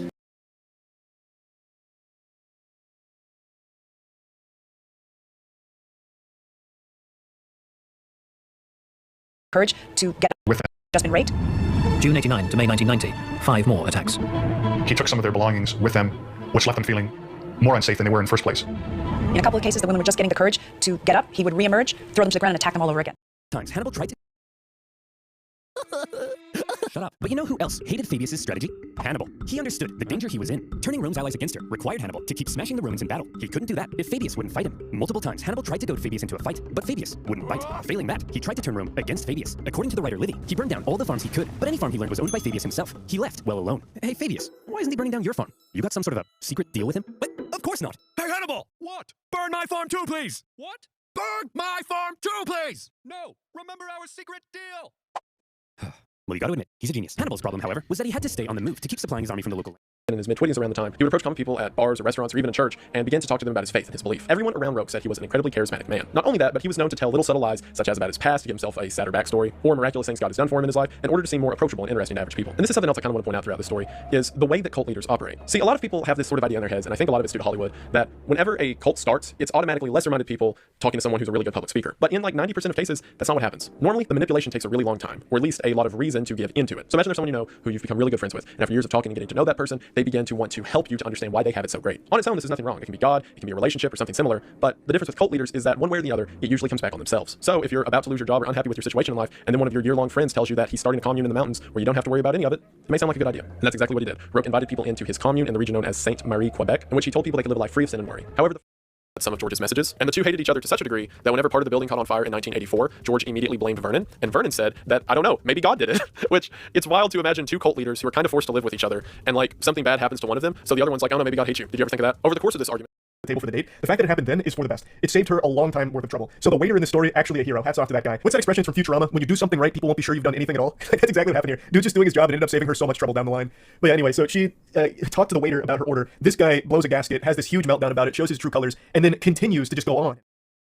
That some qualities of psychopaths are actually extremely desirable. He calls them the 7 deadly wins. Think about this in the context of the psychopaths I've talked about, like cigarette smuggler Bob and Jeffrey Dahmer. Ruthlessness. How many times have you not gotten what you've wanted, or even what you've needed because you didn't fight strongly enough for yourself? You gotta do what you gotta do. Would you prefer a political leader who gets bullied, or one who ruthlessly advocates for your best interest? Charm. Charm is great. When people like you, everyone gets along and it's easier to persuade them. In a study ranking professions of the highest scores on the psychopathy index, salespeople were number 4, and journalists were number 6. Where are those careers without the same kind of charm that Ted Bundy used to impress dozens of women? Focus. Focus is really interesting. Stanley Rockman researched the heart rates of decorated bomb disposal operators while they were in the field. When the very best operators entered a state of danger, their heart rates didn't just remain stable, they went down. They were so focused on the task and so unaffected by the danger that they were actually relaxed. What would your life be like if the things that should stress you out actually calmed you instead? Mental toughness. A psychopath does not feel anxiety. There's just nothing to be anxious about. They're incredibly resilient, including not being bothered by imprisonment. To them, it's just whatever. Where would you be if nothing ever got to you? Fearlessness. Do you want to be fearless? Or a better question, are there people around you who really should be? Here's an example. If you live in Uvalde and your kid's studying chemistry, when you get the phone call of your nightmares, do you want the police officers outside to have the fearlessness of a psychopath, or be too scared to save your daughter? Mindfulness. Imagine always being cool, calm, and collected, having a permanent sense of mental clarity, free of any interference from negative or irrational thoughts. Just you, present, all the time, with the mindfulness of a Buddhist monk. Action. CEOs and lawyers rank number 1 and number 2 on that list of psychopathic professions because taking action matters to their success. They're decisive, they're confident, they don't second-guess themselves. If you had to hire someone to run your company, would you want them to be like Steve Jobs or the really nice old lady at your local library? Sorry, Myrtle. The trick with all of these qualities, Dutton's 7 deadly wins, is to be able to control them. It's deploying them strategically, so you're ruthless at the negotiating table, but not at the dinner table. It's having a knob on each one where you can dial it up or down depending on the needs of the situation, and never cranking it up to 11 beyond your control, because we know those same cops that you want to be fearless can overdo that with catastrophic results. You want to keep an open mind, but not so open that your brain falls out, and you do want to be charming and charismatic, but not to the point where you're faking it and people start thinking you're a snake. If you handle each of these qualities right, you've got superpowers, and if you don't, you'll be sitting in a cell in a supermax. Official charm. This describes one's ability to be likable, charismatic, and even alluring, pretty useful to entice victims. Ted Kaczynski had very little charm and a lifelong struggle with interpersonal relationships. Jeffrey Dahmer had enough charisma to get his victims and others to trust him. He was very polite. I was somewhat surprised, I guess, at how cordial Jeff was. But he wasn't a master at interpersonal manipulation throughout his life, and he didn't even have friends. So Ted 0, Jeff 1, somewhat present. Number 2, egocentricity or grandiose sense of self-worth. This can come off as narcissism or inflated ego. A psychopath is always the smartest guy in the room, and if he fails at something, it's never his fault. It's just bad luck. Ted Kaczynski probably was the smartest guy in every room. He had an IQ of 167, and he constantly ridiculed law enforcement and the FBI for being stupid. Jeff put himself on the same plane as evil he saw in movies, with delusions of grandeur that even involved Emperor Palpatine and mimicking his yellow eyes. He really identified with the Emperor. He wanted like that mind control. He had those, yellow eyes. So Jeff actually found some place where he could get contacts that were yellow eyes. Ted 2, Jeff 2. Number 3, prone to boredom / low frustration tolerance. Boredom seemed to be a theme for Dahmer. He sums up how he felt as an 18-year-old out of school, living at home and drinking all day. I'm depressed, lonely, and bored. Ted, on the other hand, was pretty satisfied in his cabin. Living in the woods, once you get addicted to that way of life, there's almost no such thing as boredom. And Ted had no trouble completing degree programs in mathematics, first at Harvard, then master's and doctoral degrees at the University of Michigan. He was frustrated with pretty much all of society, though, and at not being able to hurt more people. Frustrating that I can't seem to make a lethal bomb. Jeff's lifelong pattern of boredom and frustration is clear. Ted's is more of a mixed bag. Ted 1, Jeff 2. Number 4, pathological lying and deception. Dahmer was pulled over by a cop while he had body parts in a garbage bag in the car, and he very naturally pushed emotional buttons to convince the policeman that he was just going to the dump in the middle of the night. The officer asked what it was. He said, well, it's the garbage. My parents are breaking up and I'm alone, couldn't sleep, so I thought I'd get rid of the garbage. Ted did engage in deliberate deception to avoid raising any suspicion from his neighbors. Ted was sly because we would think he was holed up in his cabin, but he was in Salt Lake. He would come back and stay in the woods until he got all scruffy again, and then we would see him. I think he planned a lot of that. Ted exhibited a clear, consistent pattern of deception as part of his adult activities, but it was focused and controlled. So Ted 1, Jeff 2. Number 5, conning/lack of sincerity. Dahmer lured many of his victims by offering them money to pose for his photography when he intended to drug them and assault them. He would offer them money when they would let Dahmer take photos of them, but he'd say, you have to come to my apartment. Ted was less of a manipulator, but he did use his family to his advantage. I used to send a statement, a yearly statement to me and my brother. Ted's mother would send him money. He would say, I've got some chest pain, and they'd say I should have some tests, but I don't have the money, and would, in a sense, scam her into sending money, which he would then use to make bombs. Ted 1, Jeff 2. Number 6, lack of remorse or guilt. This one is pretty interesting because Jeff Dahmer had what clinicians call insight. He knew what he'd done. He knew that it was wrong, and he knew why it was wrong, and he felt bad about it. A lot of guilt, indecision over whether I should confess to it. Talking about it and analyzing it shows me just how warped my thinking was. When someone annoyed Ted, he'd do even petty things to hurt them and then celebrate it, like when some motorcyclist made too much noise.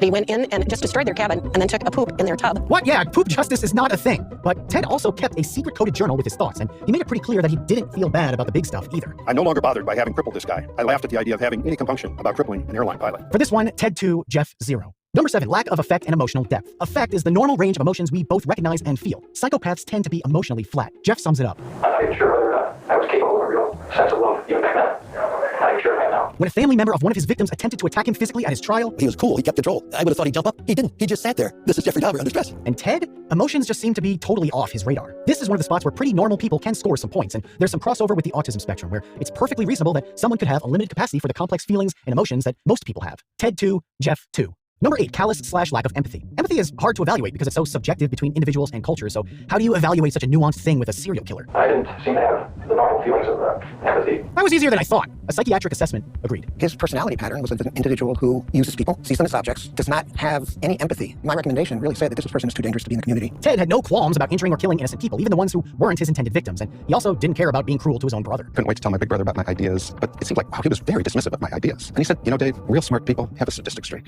Ted 2, Jeff 2. Number 9, parasitic lifestyle. Dahmer lived with his father and then his grandmother for most of his adulthood. He used their houses for several of his assaults as he worked low-level jobs. Only in the last year before his arrest did he live on his own in an apartment. Ted really didn't depend much on anyone else. He saved up enough money to buy land in Montana, and although he occasionally took advantage of his parents' financial generosity, it probably wasn't enough to get him any points as a parasite. Maybe enough for a 1. Ted 1, Jeff 2. Number 10, short-tempered/poor behavioral controls. Though he wasn't often enraged, Jeff ultimately had no ability to control himself. Dahmer took a barbell from a weight set and hit Stephen Hicks over the head with it. I don't know exactly why I didn't, except I wanted to stay with him. Ted was pretty in control of himself. Everything he did was methodical, and he played the long game. Rather than giving into flashes of anger, he spent nearly 2 decades playing a chess game with the federal government. But he exhibited some really strange behaviors, like when he pointed a gun at a neighbor's child playing in the woods. And I thought it was a mountain lion, and so I told her it was time to leave, but it turned out it was Ted. He had a gun on her. So yeah, it was not like he was always in control. Ted 1, Jeff 2. Number 11, history of promiscuity. Ted was pretty much an incel, so that's an easy 0. He was concerned about technology and his theories on its destructive effects, and the ladies did not factor into that. Jeff's life from his teens onward was tainted by his paraphilia and doing whatever he could to fulfill his desires. The underlying force, I think, was obviously a warped sexual drive. Ted 0, Jeff 2. Number 12, history of early behavioral problems. Psychopaths tend to have prominent behavioral issues from an early age, from physical assaults to theft to the sadistic, emotional, and psychological treatment of others. Ted's brother described him as detached, which his mother blamed on the mysterious treatments given to him during a hospitalization in his infancy, but otherwise, just a little weird. Jeff's interest in animal parts probably went into unnatural territory, and even in his teens, he was conspiring to victimize people and not just thinking about it. He sawed off a bat for a weapon to knock the man unconscious. He had hid behind a tree. The jogger he was targeting didn't run by that day, but it demonstrates how early Jeff was engaging in seriously antisocial behavior. Ted 0, Jeff 2. Number 13, lack of realistic long-term plans. Ted enrolled at Harvard when he was only 16, then went to Michigan, and then was a professor at UC Berkeley as he saved money to move to Montana, where he then engaged in a carefully planned 18-year campaign of wreaking havoc. Now, most of Ted's life plan wasn't good, but he was realistic and did exactly what he set out to do. Jeff drank for a while, then did a few months at Ohio State and dropped out, then went into the army and got kicked out, and then worked his night shift chocolate factory job in between getting booked for acts of public lewdness, assault of a minor, and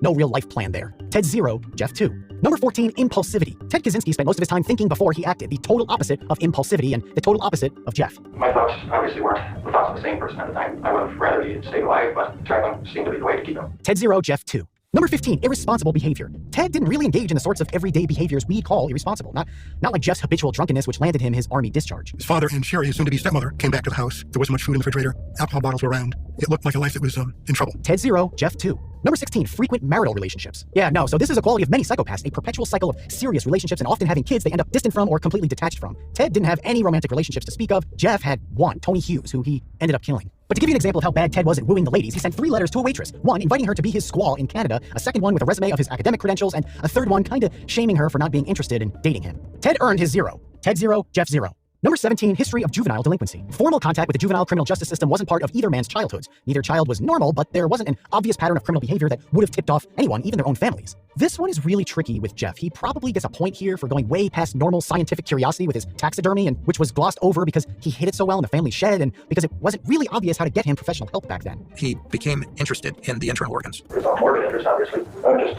roadkill, dogs, possums. Kids slicing up animals is now considered a well-known red flag. Ted 0, Jeff 1. Number 18, revocation of conditional release. Ted was never charged or arrested with a crime before the FBI finally identified him as the Unabomber and hauled him in. But Jeff was a known quantity to Milwaukee police in the 1980s as a series of offenses like public indecency, lewdness, and inappropriate contact with minors. He kept offending even after getting slaps on the wrist, and his offenses actually got more frequent and more severe. Ted 0, Jeff 2. Number 19, failure to accept responsibility for own actions. Ted accepted responsibility for his actions and justified them as the necessary execution of his political philosophy. He knew what he was doing, and he accepted those consequences, so much that he refused to let his lawyers enter an insanity plea as he thought it would undermine his arguments. Jeff less so. He indicated that he was sort of a passive vessel for his actions. I wondered why I was compelled to do the murders. He knew what he did was wrong, but he didn't feel like he was the one doing it, and this is a really tough gray area because it's nearly impossible to sort out his exact level of culpability. He had already confessed, so I knew Dahmer didn't have a defense. So I said to him, what do you want me to do? He said, I want to know why I am what I am. Ted 0, Jeff 1. Finally, number 20, many types of offenses. Ted engaged in one type of offense over and over. He had ideation of others as a younger man, but psychopaths tend to do damage in a lot of different areas. They hurt people physically, they steal, they engage in fraud. The PCLR gives a score of 2 when there are 6 or more types of offenses present. Jeff's criminal behavior was much more varied than Ted's and involved a range of different offenses. By now, you know all the details here enough to know his score. Ted 0, Jeff 2.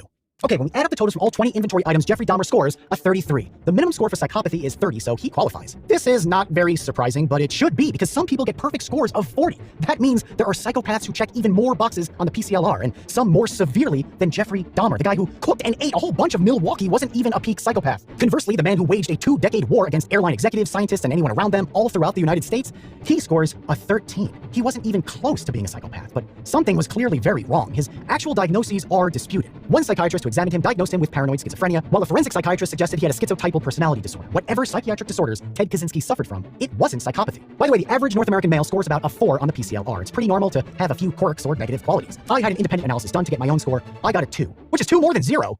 So obviously we got a sense of Jeffrey Dahmer's psychopathy a little too late, but what are the options when a psychiatrist diagnoses psychopathy? Is there any way to treat it? First of all, think about what psychotherapy is. The patient is the center of a doctor's attention, with a captive audience solely concerned with whatever the patient says. That is a fantastic scenario for the psychopath. Those situations are exactly what he feeds off of. And yeah, it's usually a he. Female psychopaths occur about 10% as often as males do. And how can the therapist be sure the patient is telling the truth when he's likely to be a pathological liar? It's extremely delicate. If therapy isn't done right, it can make a psychopath worse. The best approach is to identify psychopathic behavior in youths and intervene early. That's possible with a modified youth checklist for the PCLR, like kids in high school tend not to have frequent marital relationships. And the Mendota Juvenile Treatment Center in Wisconsin has made serious progress with high scorers. They use a decompression treatment model named after the gradual transition of divers rising back to the surface, and it slowly pulls them out of the strictest incarceration, like solitary confinement, and into the normal general population as they go through a host of tailored mental health interventions and cognitive behavioral therapies. It seems to work. Serious violent offenders reduced recidivism by half, and the overall group was less likely to engage in violent felonies, and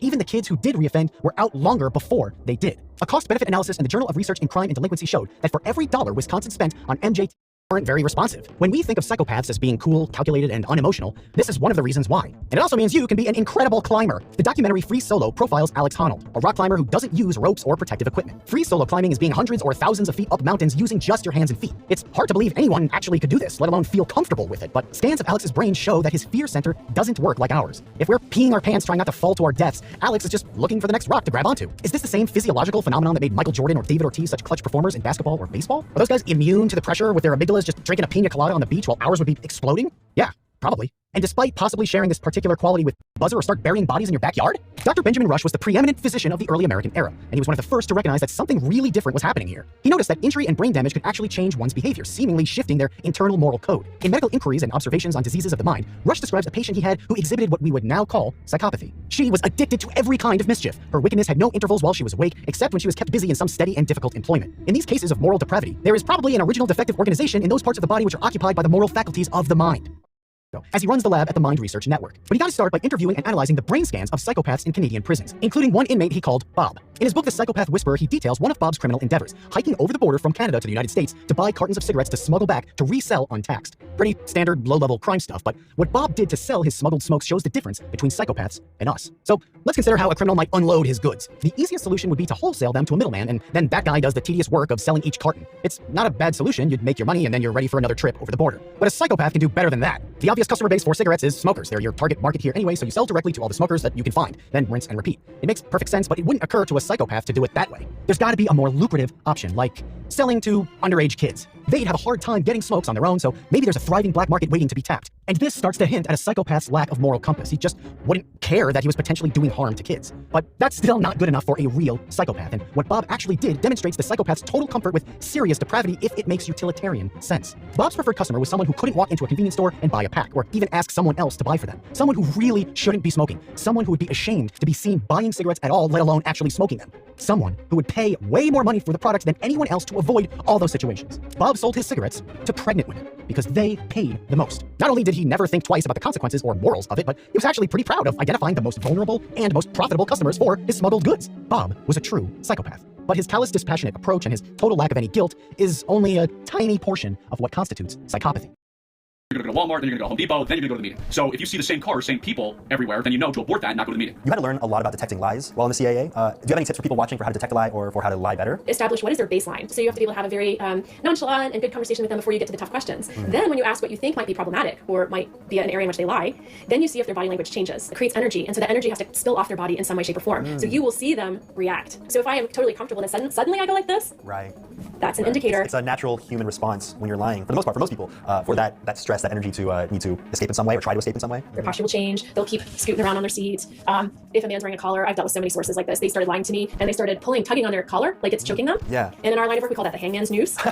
They know when it's happening. Well, they don't know what's happening. Their body knows what's happening. So there you go. A few tips to detect when someone's lying to you or to know how to lie.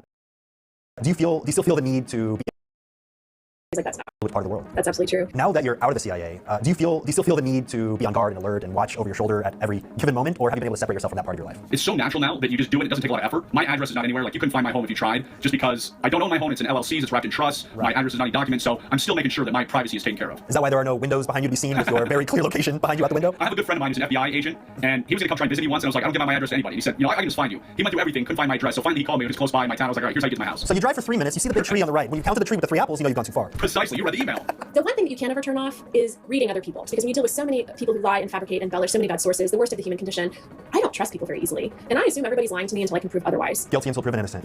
Were there any shocking takeaways or realizations that you've had since leaving the CIA? How many spies are in the United States? Chinese spies are everywhere. They're in our government and our universities. China is our biggest adversary. They're the ones that are flooding more spies in the United States than anybody else. And then of course there's Russia. Cuba is desires? Yeah, I was going to make him look good, and he was changing intelligence. He was rewriting what actually happened in the meeting, and my husband was there, and he's like, that's not what happened. Any position that can give someone power and the ability to acquire more power, there will be corruption. I feel like that's just a fact, no matter which area, which type of person. Country that's not the United States. Classified. So the government wants to get this drug lord off the streets. Well, he's always surrounded by bodyguards with a bunch of guns. So what happened is he was very routine. He did the same thing every day. And he parked at this big intersection every day to go into one of his clubs. There were agency people at a big intersection going like this, and they staged a fake car crash as soon as he got out of his car. The drug lord and all his guys ran to the street to see what was going on. And then a lot of other people jumped out from behind, put some hoods over their heads, made a vanish, and that drug lord can hurt people no more. Okay then. So what got him in trouble was following routines, which is boring, and also not paying attention to his surroundings because he was being distracted by the possibility of a loss of a human life. That's exactly it. Be careful of distraction. What is your most bizarre situation that you found? To see your reflection. Oh, that's the best. Intelligence officers love reflections. Solicit information from someone. Elicitation is one of the most important skills that you have as an intelligence officer. So you need to be able to talk people into doing things for you. You need to have the emotional intelligence that allows you to make a connection to ultimately recruit and handle sources, or just to kind of get through your day, maintain your cover and your your lifestyle abroad, whatever that is. But those are really critical skills. I rate this a 7. There's some inauthentic pieces, but I like it as a whole. Training your employees to defeat one of the methods you use to keep them honest, so they would never want to do something like that. I can probably make arrangements for you to enter tour of duty in San Diego, in which case I'll presume you'll forget we ever had this conversation. Getting personally recruited in that manner. So while I know a couple of people that happened to, the vast majority of us actually apply to the CIA online or through someone that we know. Next day, we started as tradecraft. Wow. No, it could take an entire year for the CIA to vet you, and you have to go through so many processes of polygraphs and very long interviews and psych exams, and so you have to go through a battery of tests before you get to the part where you're actually going through training. Now, in terms of your tradecraft training, that takes about a year, and it's very, very intense. And it's not one-on-one like you see here. You have classroom time, and then you have role-playing in the field, and you do go out in public and you practice your skills. So that part is accurate. Always carry cigarettes and a lighter too. Great icebreaker. Now, Spies get recruited. We run ads in a lot of media. We come to college campuses for job fairs, and we set up tables and talk to anybody who walks up to us, knowing that a lot of the people walk up to us really just to see what we look like. My husband, Tony Mendez, initially replied to an advertisement in a newspaper, said wanted to work overseas for the U.S. Navy because they didn't want to say in the newspaper back then that it was CIA. Go to cia.gov, and you can apply online. At maximum privileges keep you safe. They keep. State Department doesn't like our using diplomatic cover because for every one of us using their cover, they have one less actual diplomat. There's a tension there. At Lancy Zhu, learn when to abort a mission. In a book that Tony Mendez and I wrote called The Moscow Rules, one of the Moscow rules is to listen to your gut always. If you're on your way to do anything and it doesn't feel right, abort the mission. And at CIA, overseas, in the station, the chief of station always knows there's no shame in coming back and saying, I can't even explain it. It didn't feel right. I aborted the mission. We'll reschedule. We'll do it again. Asks, aren't all diplomats spies by definition? All diplomats, Jerry, in answer to your question, are not necessarily spies, but some spies can be considered to be diplomats for cover purposes. Diplomatic privileges keep you safe. They keep you out of trouble. They get you out of the country when things fall apart. You are somewhat untouchable when you have diplomatic cover. That's a very useful thing to have. State Department doesn't like our using diplomatic cover because for every one of us using their cover, they have one less actual diplomat. There's a tension there. At ask what makes a good spy. What we're recruiting for when we're looking for spies, and we're talking about case officers here, is a charismatic, intelligent, well-educated, well-traveled guy, mostly, but it's more and more women, someone you'd meet somewhere and you'd instantly want to be their friend. There are people like this around the world. Our job is to find them because we cannot teach them that. We can teach them everything else they need to know once we get them on board, but that charisma, they have to bring it in the door with them. Moment. A real motorcycle off of a real ramp into the air. In the real world, there is no Ethan Hunt. For the most part, a lucky CIA career will have one moment of excitement that even comes close to what Ethan does. One explosion, one high-speed car chase, one border crossing where your disguise works. My favorite spy show is actually season 1 of The Americans, because season 1 of The Americans was really an excellent example of what true espionage looks like. They kind of built that foundation around real tradecraft, real relationships, deep cover. If you enjoyed this resisting, we're taught that whenever there's a moment of resistance like that, you change tactics, right? You steer the muzzle away from yourself. You use that as a chance to break out of those locked moments so that you can get back to a place of tactical dominance. I owe CIA an eternal debt of gratitude for teaching me how much it honestly hurts to get punched in a vulnerable spot. We're trained not even in mixed martial arts. We're really trained in a very simple kinetic fighting system that's designed so that we don't get captured. So one of the things I really enjoyed about this scene is that they highlighted those vulnerable spots. We saw a throat punch. We saw using a briefcase to hit somebody across the temple. We saw solar plexus punches. We saw solar plexus kicks. Now some of the places where it didn't really work, how quickly people recovered, it really only takes 1 or 2 key strikes before you are done. A piece of tech is, and essentially now he looks like a tourist instead of looking like... Now what you see Ethan do is he goes from his disguise, he rips away parts of his disguise, and essentially now he looks like a tourist instead of looking like a Russian general. That technique is called a gap act. Now the difference between how Ethan did it and how we do it in the field is Ethan did it in like plain sight. That's a very high risk place to transform. In the real world, you would find a place where you have 15 to 30 seconds with nobody observing you at all. You wouldn't just discard your hat and fake nose on the corner like you saw him do, just rip it off and threw it off to the side, because that leaves evidence. Instead, your kit would include everything is reversible, including a reversible bag, so that you would leave no trace behind that you ever changed in the first place. You're gonna get what you want if you The trick to any negotiation, you always want to cause as much stress as possible to the other person, because the person under stress is going to make poor strategic decisions through the process of that negotiation. And unfortunately, as I watch this clip, I'm rooting for the bad guy because he's the one doing this right. It's not what I would expect from a trained intelligence operative, but in terms of reality, I'm going to give this an 8 in terms of what he inspired. Also, the fact that part of his team includes a professional thief, not a professional intelligence officer. That is also fairly accurate. We oftentimes work with convicted felons because felons and spies really aren't that different. The difference is a spy is trained and given cover and authority to break laws, or a thief learns through the school of hard knocks. This message will self-destruct. No, go back to your basket. I'll call you when it's time to feast. Whatever. Nobody's around this mess, so it's pretty clear who has to go. Oh, is it John? Yes, you forget that. Well, Mr. Whiskers, we knew we'd always come to this, didn't we? Who are you talking to? No, go back to your basket. I'll call you when it's time to feast. Yeah, we're gonna go. We're just gonna go. Hell, shut up, bro! What did you just do? One night 2 years ago, John, I lured minors to the bathrooms and shocked them into near consciousness. I then began a system of careful indoctrination using a mix of hallucinogens and K. Over that night, I molded you into my very first mind slave. I've been waiting years to trigger this, and now you've given me the perfect opportunity. Wait, what does this desire? Only one thing. Kill John. Kill John. Let's kill John. Yes, your soft, malleable mind is like paint between my strong, dexterous fingers. This is a fun way to stop. The program is kicking in. The only way to break it is to introduce something he's passionate about. And I'm afraid when it comes to your life, John, that means blah, blah, blah. No, stop it! I'm sorry! I didn't realize that earlier! It's too late, John. We're beyond the universe now. No!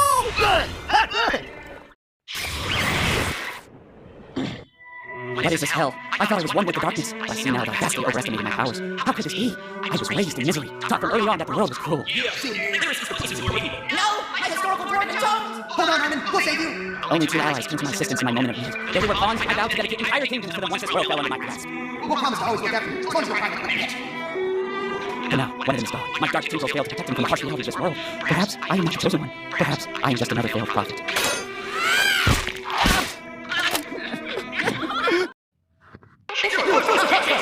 Aaron, your mother was a massive whore back in the day. Aaron! What is it, Armin? I found this really awesome book. It's a story about one man's personal journey and redemption, set against the backdrop of a struggle to save his country. Oh, that sounds pretty cool. What was it called? Mein Kampf. Never heard of it. It's so awesome. Here, look at these pictures of all the lands he annexed. Look, lands of flaming water, frozen earth, plains of sand. The outside world must be many times bigger than the world inside the walls. The outside world. That is so cool. This is the best campus ever. Hey, Aaron, wouldn't it be great if one day we could go outside and explore the world too? And conquer it?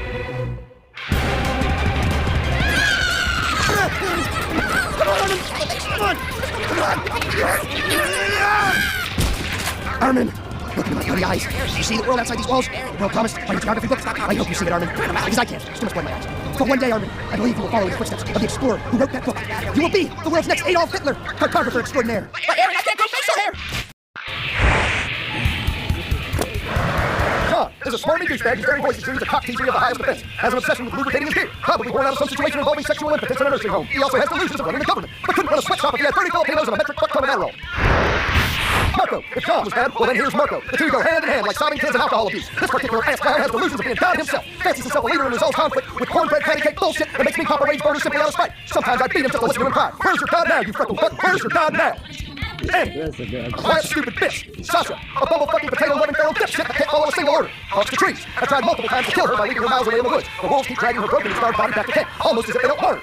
Connie, an angry, mean, pissed-off little chihuahua. Watching him maneuver around corners is like watching a foul, hungry little rat run into a maze. Seriously, just look at him. The mere sight of him is enough to piss me off.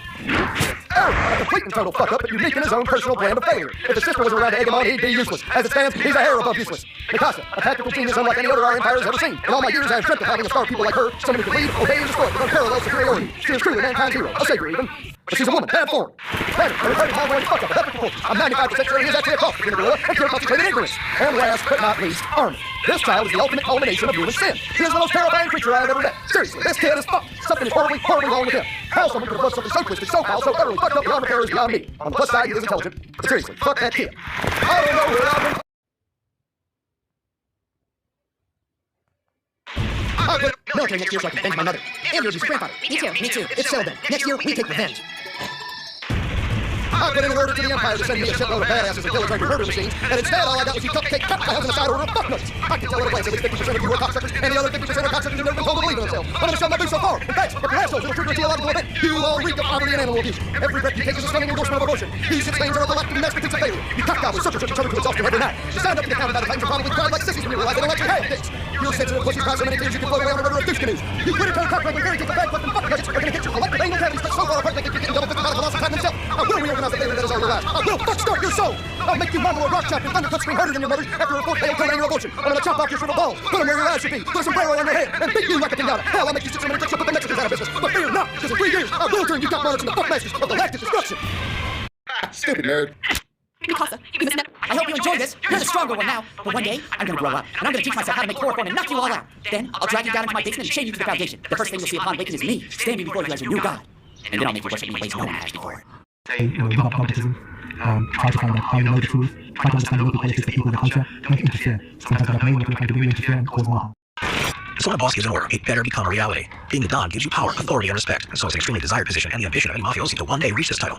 But being in such a desirable position means that there's always a massive target on your back, whether it's from rival families, the police, or even people within your very own family, which is why Cosa Nostra was structured in a way that insulated the boss by having a lot of buffers. Right, yeah, buffer.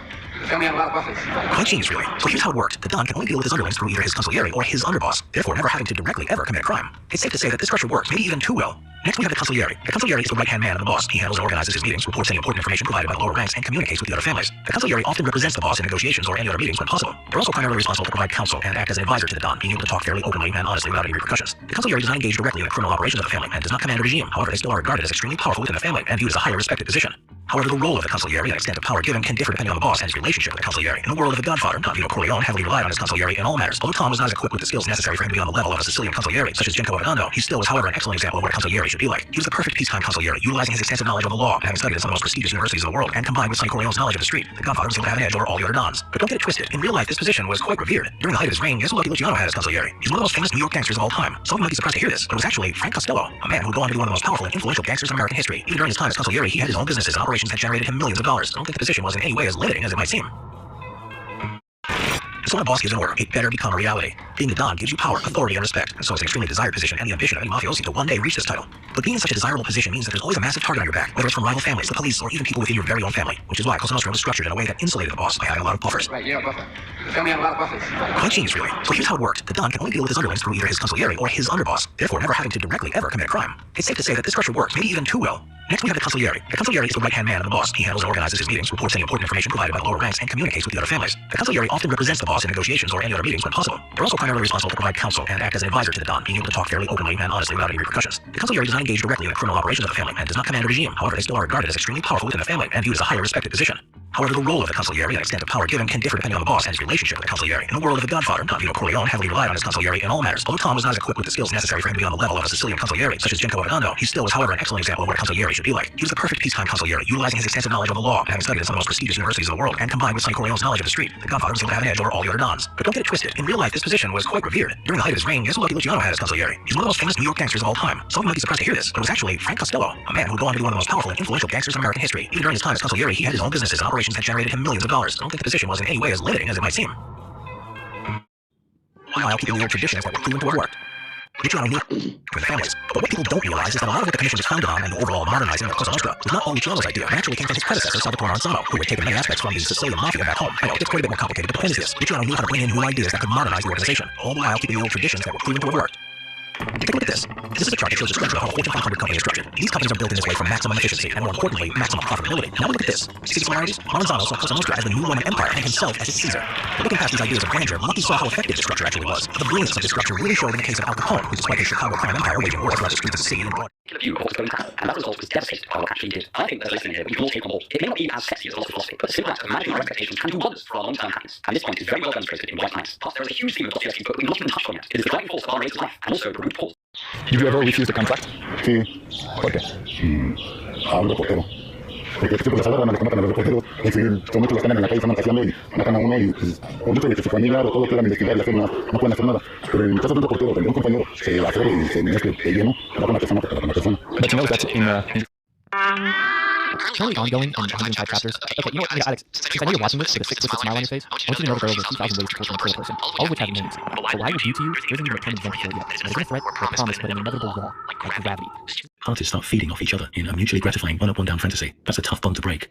Rational appeals are often useless. If our respect and curiosity for truth is powerful enough, we might be willing to listen to reason. But if we're more invested in comfort than truth, something a surprising number of people cheerfully admit to, we'll dismiss the most reasonable voices as misguided or even malicious. Generally speaking, escaping a magical hero fantasy means a prison break from the inside. Outside help might be offered, but we have to want to escape our false heroes ourselves. Bruce has felt downtrodden his entire life. It started with being beaten at home. Later, he was bullied at school. In his teens, he's befriended by a man in a bar. They talk about life and get to reflecting on their grievances. The man tells Bruce his binary philosophy. In life, you're either predator or prey. You have to choose which one you are. Bruce continues to meet up with his new friend, who introduces him to a like-minded network, offering him a replacement family and a sense of belonging he's never experienced. Over time, he's plied with books and videos, targeting a specific social group as the enemy, the reason the world is wrong. Bruce's anger is constantly stoked. He's encouraged to dwell on the times he's felt downtrodden and challenged to do something about it. Like a projectile, he's filled with ideological fuel and fired into society. The power he feels in trampling others down is intoxicating. Bruce is the predator now, and on a righteous mission. His brutality escalates as he reaches for more intense highs from the violence and greater recognition from his new family. Eventually, Bruce begins to recruit new members. Just like his recruiter, he won't care what happens to these individuals. He's even stopped caring if he survives himself. Destroying the enemy is all that matters. Bedelia has been a human punchbag in her abusive family. The only person who treated her like a human was her Uncle Tim. At family events, he always acknowledged her, while other relatives demeaned and dismissed her. In her teens, when she was involved in a car crash, Tim was the only member of the family to visit her. Just a fleeting visit, barely a minute long. But to Bedelia, it catapulted him to magical hero status. In her 30s, Bedelia finally confides in Tim about her abuse by the family. He's appalled, but not by them. He dismisses Bedelia as a selfish child and says he's changed his whole opinion of her. Betraying her confidence, he informs Bedelia's family of her allegations and empathizes with their apparent bewilderment and anguish. For days, Bedelia is consumed by doubt and self-recrimination, wondering how she can redeem herself in Tim's eyes. To the starving individual, a crumb is a feast. To an abused individual, a scrap of attention can feel like a tidal wave of love. In this distorted headspace, heroes are easily made from the thinnest material.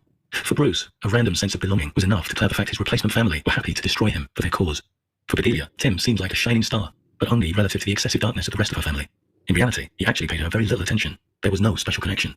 Tim was no hero. In these real-life cases, both Bruce and Bedelia came to realize they were looking for family in the wrong places. Fortunately, they would both find other people who lived up to the word family, who showed concern for their welfare and a willingness to walk alongside them even in the most difficult places. Recovery wasn't easy. Bruce had to face crushing waves of guilt for the violence he'd inflicted and work through some powerful suicidal urges. Bedelia was shunned by her entire family, including Tim. But the presence of authentic love in their lives showed them how deprived they'd previously been and expelled any fantasies of sliding back. Targets of abuse are often starved of examples of healthy, supportive people, but starving individuals must still learn to avoid poisonous food. Indigo engages Paul as her therapist. She sees Paul as someone who's figured life out. Her goal is to learn his magical insights and apply them to her own life. Although Paul tells her from the outset he's not there to offer advice, Indigo continues to ask for it. And despite his intentions, Paul finds himself giving it. Their exchanges quickly fall into a pattern. Indigo describes some problem and insists she has no idea what to do. Paul tries to spark her thinking with some suggestions. Instead of thinking, Indigo treats Paul's suggestions as wise instructions, which she resolves to carry out. As the weeks go by, Paul finds himself constantly exhausted after their sessions, having done all the thinking. Meanwhile, Indigo, having done no thinking, has come to feel completely dependent on Paul. Paul is a reluctant hero. At the start, he fully intended to build a strong therapeutic alliance with Indigo, working together to address her problems. But he failed to pick up on her powerful expectations of him. He took her to be more independent and self-sufficient than she was. Until he tackles her expectations and allows her to experience healthy disappointment in him, he'll remain glued to a throne he never wanted. This real-life case illustrates how we can be pushed unwillingly into a hero fantasy by others. Livia signs up for a course run by a self-styled self-improvement guru who offers participants enlightenment, fulfillment, and joy. She attends 3 weeks of exhausting 10-hour training days, which, she's led to believe, will give her valuable self-insight. She's told not to criticize the guru, or reveal any course content to outsiders, and given pseudo-philosophical justifications for both these rules. She's constantly fed claims about the course's benefits, and repeatedly urged to sign up for further courses, and get friends and family to do the same. The sessions are sprinkled with pseudo-content, a mix of bumper sticker truisms and impenetrable esoterica. Livia ends the 3 weeks none the wiser, and thousands of dollars poorer. Future courses will repeat this pattern, bombarding participants with endless procedure, jargon, and self-promotion. As Livia descends into serious debt, the single lesson she absorbs is buy more courses. When we invest in self-improvement, like therapy or formal teaching, we sometimes expect the thinking to be done for us. We adopt a consumer mindset. We paid money, so we expect a product. In fact, our own thinking is the product. Therapists, teachers, coaches are only there to facilitate our thinking, and for an effective outcome, we need some idea of what we want to achieve, what specific areas we want to address, what specific changes we hope to see. Problems happen when we take a passive position, when we formulate no goals, or goals too vague to quantify. It's like telling a cab driver, oh, just take me somewhere. Our goals might even be magical, like perpetual happiness, freedom from self-doubt. This is like telling the driver, take me to Nirvana. Ethical drivers will decline our fare. Magical hero drivers will happily take us for a ride. Lena doesn't relate to the vast majority of politicians, their backgrounds, social circles, lifestyles. She longs to see someone like herself in power, a maverick, a rebel. In the elections, she votes for Bina, who markets herself as a woman of the people. Bina has no political experience and no special education or training in any identifiable field, but she speaks her mind and doesn't bow to anyone. She won't be told what to do. To Lena's joy, Bina wins the election. Once in office, Bina begins dismantling the institutions that restrain her. She ends long-standing treaties with other countries. She abrogates the rights of social groups she doesn't like. She disbands oversight committees and anti-corruption departments. In violation of her office, she exploits her position for personal gain through private businesses. In further violation, she initiates military force to neutralize peaceful protesters. Staff who advise against her reckless actions are dismissed. She won't be told what to do. When Lena's friends condemn Bina's unprecedented abuse of power, Lena is genuinely baffled. To her, Bina is a magical hero who's shaking things up. A maverick, a rebel. Just like Lena, she must be good. Sometimes we see some reflection of ourselves in a magical hero. Sometimes it's just a single trait, one we strongly identify with. It then becomes easy to project all our other qualities onto them. We create a vicarious fantasy that's hard to separate ourselves from. Their success becomes our success, and we make the same excuses and rationalizations for their failures and abuses that we'd make for our own. For John Stuart Mill, there were very few conceivable justifications for the existence of any governing power. One of them was to protect the freedoms of the people it governed. Not the freedoms of some, but the freedoms of all. Government was a form of practical service, and the power it wielded meant it needed to be held to the highest standards of accountability to guard against corruption. But when we view our leaders as magical heroes, we often hold them to the lowest standards of accountability, because we built our dreams on them. We ignore their corruption, or excuse it as a necessary evil, in contrast to the unnecessary evil of other people's leaders. Magical heroes come in many forms: family, teachers, leaders, gods. When we stop looking to them to fulfill our dreams for us and take an active role in achieving them ourselves, the impulse to defend their corruption fades, and we can acknowledge fraud, incompetence, and negligence wherever we see it. Hero, but a system of rewards. It's worth It's fully conveyed that no matter what.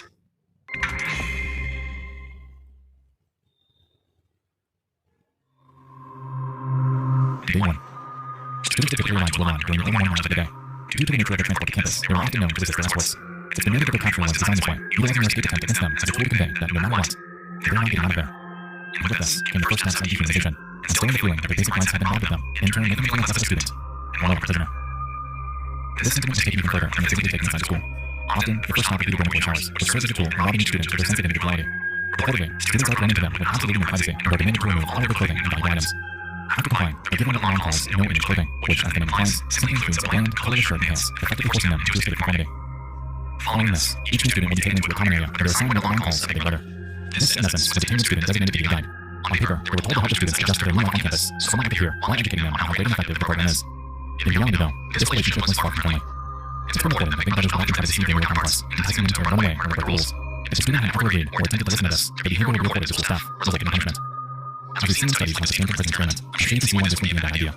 Oftentimes, big brother figures, much like staff, would take great pleasure in exerting their superiority over the more students. It fulfilled in a way wasn't so much cult-like. America, and pushing First Americans west. So there's a lot of territory where white settlers are butting up against Native Americans. Zion's going to be somewhere around here. So Joseph and his followers are now in Ohio, and they are growing. People love this story. And the concept of Zion transitions from this sort of vague, idealistic idea to a very solid plan. A new society called the New Jerusalem. The New Jerusalem from the prophecies of old. And it literally became a plan. Like, it actually starts to sketch it on paper. We got these digital scans of Joseph Smith's sketches of Zion. He writes in extreme detail on exactly what this city will be. This portion was based on these gridded streets, on perfectly parceled plots on more than 1 square mile of land. Joseph writes that the home should be 25 feet from the street, to leave room for a yard and plant gardens. All the houses were to be brick or brick and stone, and there should be farms all around the city that aren't too far. The central streets of the city nod to Joseph's love for Jewish history and culture. Zion Street, Jerusalem Street, Bethlehem Street, with the temple in the center of the city. Spoiler alert, this is how Salt Lake City and a lot of cities in Utah are actually designed, but that's hard to. I mean, what this shows is that Joseph was taking this idea of God's restored kingdom on earth totally literally. It was going to be hyper-progressive, a new communal society where everyone would share with one another, resources would be shared, and the whole thing would be governed by celestial laws and governmental structures. A new government run by the prophet, where God could talk to his people while he prepared the world for its end. Zion was a vision that Joseph was uniquely good at rallying around. Charismatic and creative leader, prolific and inspiring, his followers became deeply dedicated to this mission of establishing Zion. And it becomes the main calling card for new converts. Joseph Smith's millennial kingdom is the place to be when the world ends, and the world ending may be now.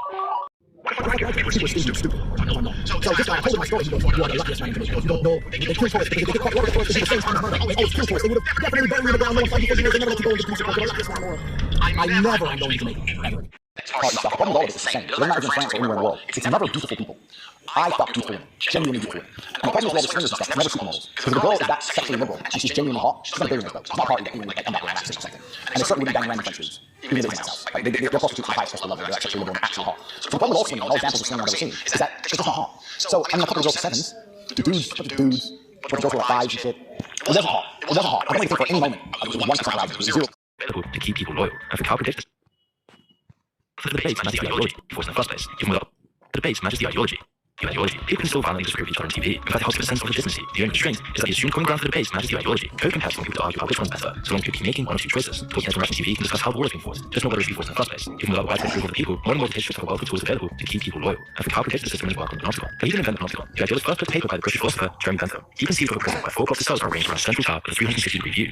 Enough to maintain a sense that you're always being watched. Prisoners looking up at the tower can't see inside, but they know that whoever's in the tower can see them, meaning that at any moment, the guard could be watching their every move. This potential is enough to maintain a sense that you're always being watched, that the system sees all, and if you're always being watched, you're far less likely to break the rules or have outside of constraints of the system. Theoretically, there could be absolutely no one in the tower most of the time, but that doesn't matter. The people discipline and control themselves out of fear. So who could possibly have more power than Putin, Xi Jinping, or King Jong-un? Just like the leaders of democracies, dictators are always constrained in their own way. In fact, they're even more dependent on their cronies and their inner circle. You see, despite their power on the surface, dictators are always at the mercy of their subordinates. While they lack accountability to the people, they make up their responsibilities to very powerful people. First, you need their support to take power in the first place. But as promises to show you can serve them better than the current administration, nothing actually happens. Successful dictators are constantly staying place, keeping their interests balanced, and everyone happy enough. This responsibility keeps their power restrained. Dictators can only act in the interest of these oligarchs. Anything outside of that will lead to plots, coups, and a change of leadership. For some dictators, these restrictions aren't as limiting. Countries like Russia, Saudi Arabia, and other petrostates have a much easier time. It's as simple as extracting the resources and extracting the profits. The revenue then comes from a few heavily controlled industries with a few barons in control of all this. The will of the people loses relevance, because most of them have no control whatsoever over these key industries. And other oligarchs in other industries lose their leverage, as their industries contribute less to the overall economy. This will give more power to the oil industry, whatever industry is most dominant. And the entire country's government revolves around this and existing future. Putin's oligarchs mastered thought that they would make more money funding the war machine than they would lose through sanctions. And it isn't clear they were wrong, but one thing that dictators lacks most is legitimacy. Not from their own people, but from a political perspective, because their power ends at their borders, or however far their soldiers can get past their borders. Past their own personal kingdoms, dictators lose their leverage. People outside their societies don't get the full indoctrination, outside of what troll farms can accomplish. They don't get to cover up their crimes with ideology and media science in quite the same way. And what's more, is that these modern petrostates are running out of time. Oil won't be this important forever. Renewables and nuclear energy have far more potential for innovation, and worlds will run dry eventually. Current estimates of how much we've got left if we don't find new entire reservoirs, but the time span of around 50 years. But what these states do have is money. Saudis in particular have been throwing billions at sports, for example. Ronaldo's new contract to play for Saudi side is worth over $220 million. Tô muito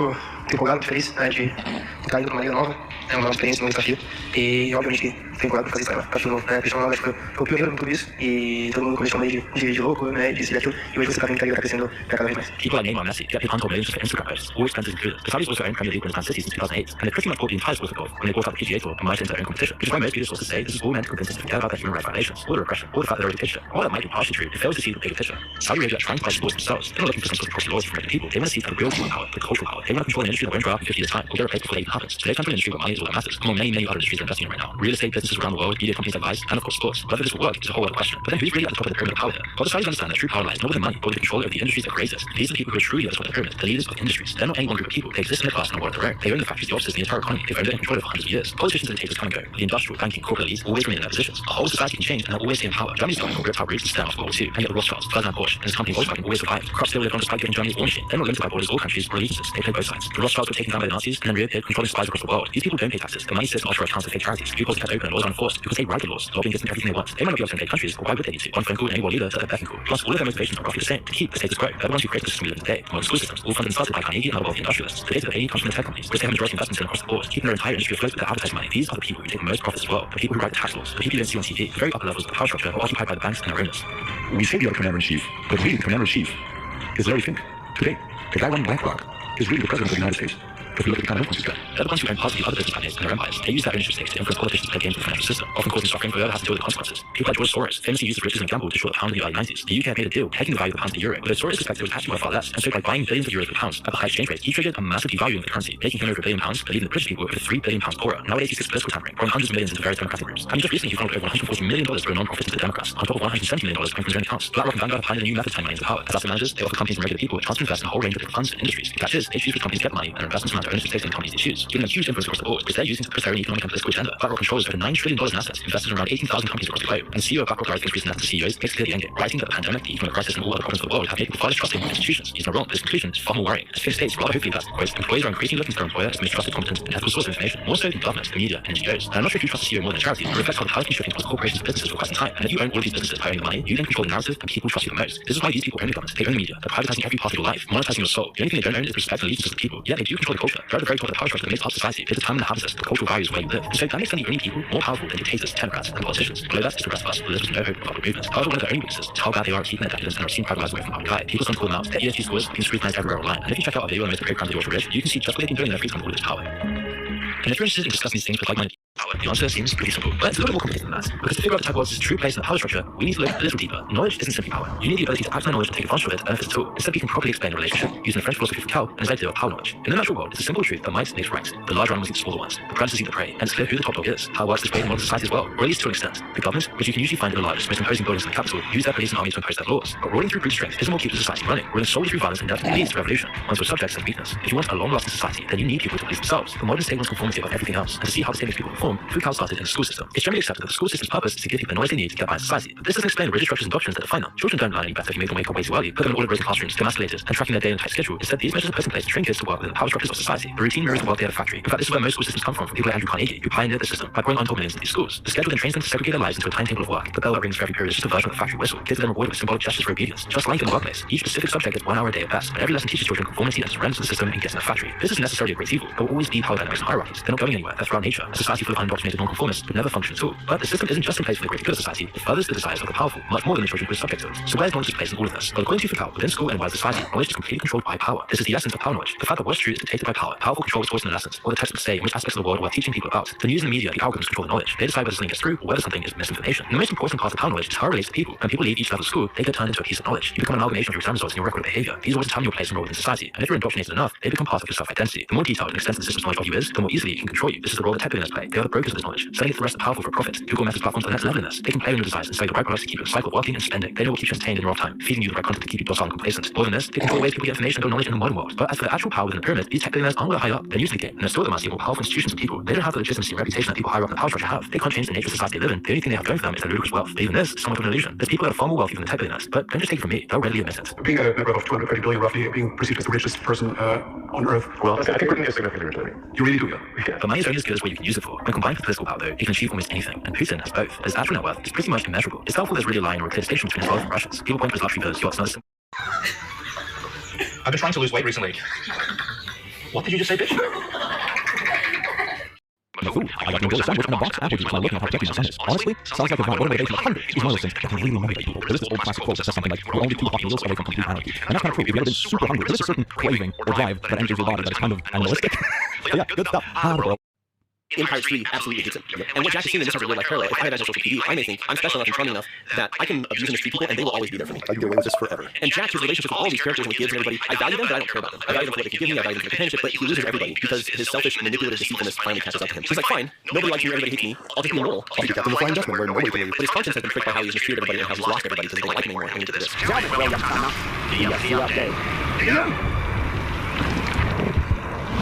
Jack is going to save Will and Elizabeth in their relationship because it serves him, because he can do that. And if he kills David Jones, he can be the captain. So, again, he'll help people as long as it serves him. Cool, I respect it. Is it?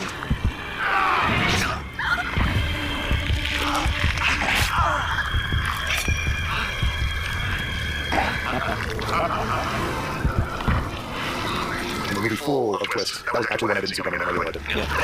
Well, here's Jack. If she stabs her heart now, he could be immortal. But Will and Elizabeth are separated in Will dies. Just the makeup. I have like a weird amount of trypophobia. I have the whole thing, and just so many makeups in this movie just make me itchy. But this is the moment for Jack. He's always done the selfish thing. And in the second movie, when he shows up to save the crew, it's heroic, but it's not entirely selfish. Because he's looking for glory. Animation and all just space tentacles. Here he puts it in Will's hand. And Will's gonna die and then come back as the captain, and Will's gonna live forever, and Jack just gave us his own immortality. So when does this work? In real life, like I said, it's tricky because a lot of times people with this disorder don't value relationships, so you can't motivate them with relationships. But you can motivate them with their pleasures, you can motivate them with their personal gain, or you can motivate them out of fear of legal trouble or things like that. In some cases, they fit all the criteria for antisocial personality disorder, but there is enough desire for human connection very deep within there, which we discover with Captain Jack. Which is why the fourth and fifth films, while not my favorite, I do like that. He's more of an actual hero in those movies. In the fourth one, he goes up in the White House and he risks his neck to save him, but he's getting killed, right? And in the fifth film, he does right by Will Turner's son and reunites the family, and Jack is more heroic. To me, that's a natural extension of the arc that we see at the end of this film. It does make him a little bit less interesting. It does. It seems like $1 billion every time they make one. Maybe I'm wrong. You know, sometimes guys will be watching this, they know not every last one and good for you, but absolutely, love him to death. That's great. But we are fans of Johnny Depp's portrayal and the characters. So until next time.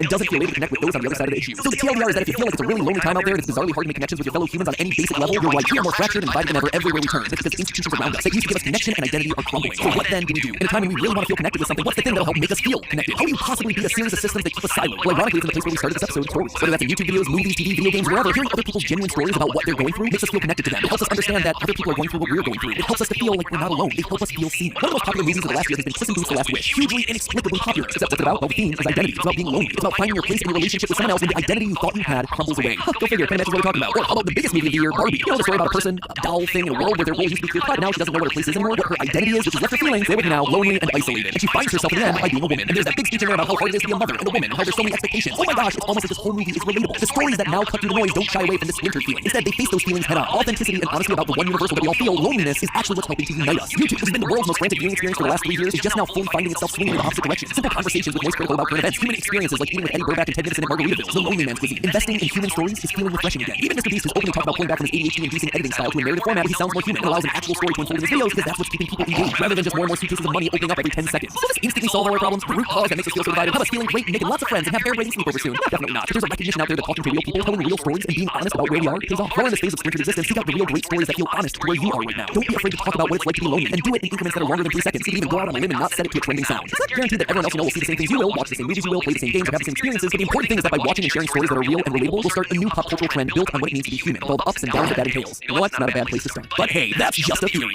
Pardon me if there's nothing to inflict. Don't want to be annoyed by trick-or-treaters. Place this handy sign in your yard. Danger! Register sex offender lives here. You know, just say with the whole thing like remove one problem, create a new one. Yeah, that should be some kind of... They have their own little water ball now. Wow, they also got their own little hamster wheel so they don't have to go outside during the day. That's so sweet. 9 things to whisper to complete strangers. I have plans. Do you have time? Salty peanuts, salty peanuts, salty peanuts. Secretly, I am a gorilla. Does it make sense to you? Like any of this? Pretend we are turtles named Luther and Emily. I don't care who's who. Our pockets full of macaroni and cheese too. I arrived by elephant. Bread is real. You know, under the circumstance, I believe that the owners of real graveyards, each was trying to be busy, desperate, not to mention questionably, even illegal means to secure, how shall we say, permanent residence. Oh, I could do that. Could be a movie. That would be a really funny movie. That could be like a half-assed like American comedy. Cheerful heart for a cheerful book. So, without further ado, let's get started. 1. The danger of fear. The extreme founder of psychoanalysis, Sigmund Freud, once realized that if repressed enough unmanaged, fear can quickly morph into anger. And this is still held by therapists to this day. Think about it. If you're fearful of detecting a threat and you want to run away from it, this is the flight type of fight or flight response. If it's fear that you cannot run, then the only option left is to fight. And fear must transform into anger to be any end use to you. And this is exactly how Kafka demonstrates the disastrous effects fear can have on the mind. Gregor thoroughly remembers how his family behaved before this transformation. He was the sole breadwinner of the household. And he says this was a place of respect in the family. His father and mother were proud of it. His sister admired him. He was loved, adored, and respected. But all of this changed with the simple application of fear. The first of the simple fear from his family, he could no longer work, he could no longer bring in income. As a result, they would each have to find their own employment, which was a frightening prospect for each of them. And there was a far more profound fear that lurked just below the surface. They were scared of the sight of Gregor. This was not just because of his repulsive appearance, but more importantly, what he represented. He was the form of someone they loved, twisted in such a way that he was totally unrecognizable. Perhaps also the suddenness of his transformation was terrifying. He was a reminder that life will fall apart at any moment. With no warning and no way of going back to the way things were. Whatever the original source of fear, it quickly morphed into a destructive role of anger and hatred. First, they didn't give Gregor the dignity of admitting it. They isolated him in his room, they his sister occasionally cleaning and bringing him some odd scrap of food and left out. He was kept in his room by means of violence, with his father cheating him back there with a stick if he dared try to escape. In one pivotal scene, Gregor's father becomes so enraged at his presence that he throws an apple at Gregor, which lodges itself in his back. This is the wound that will eventually become infected and kill Gregor. So totally his father's fear and rage that he murders his own son. And after Gregor is dead,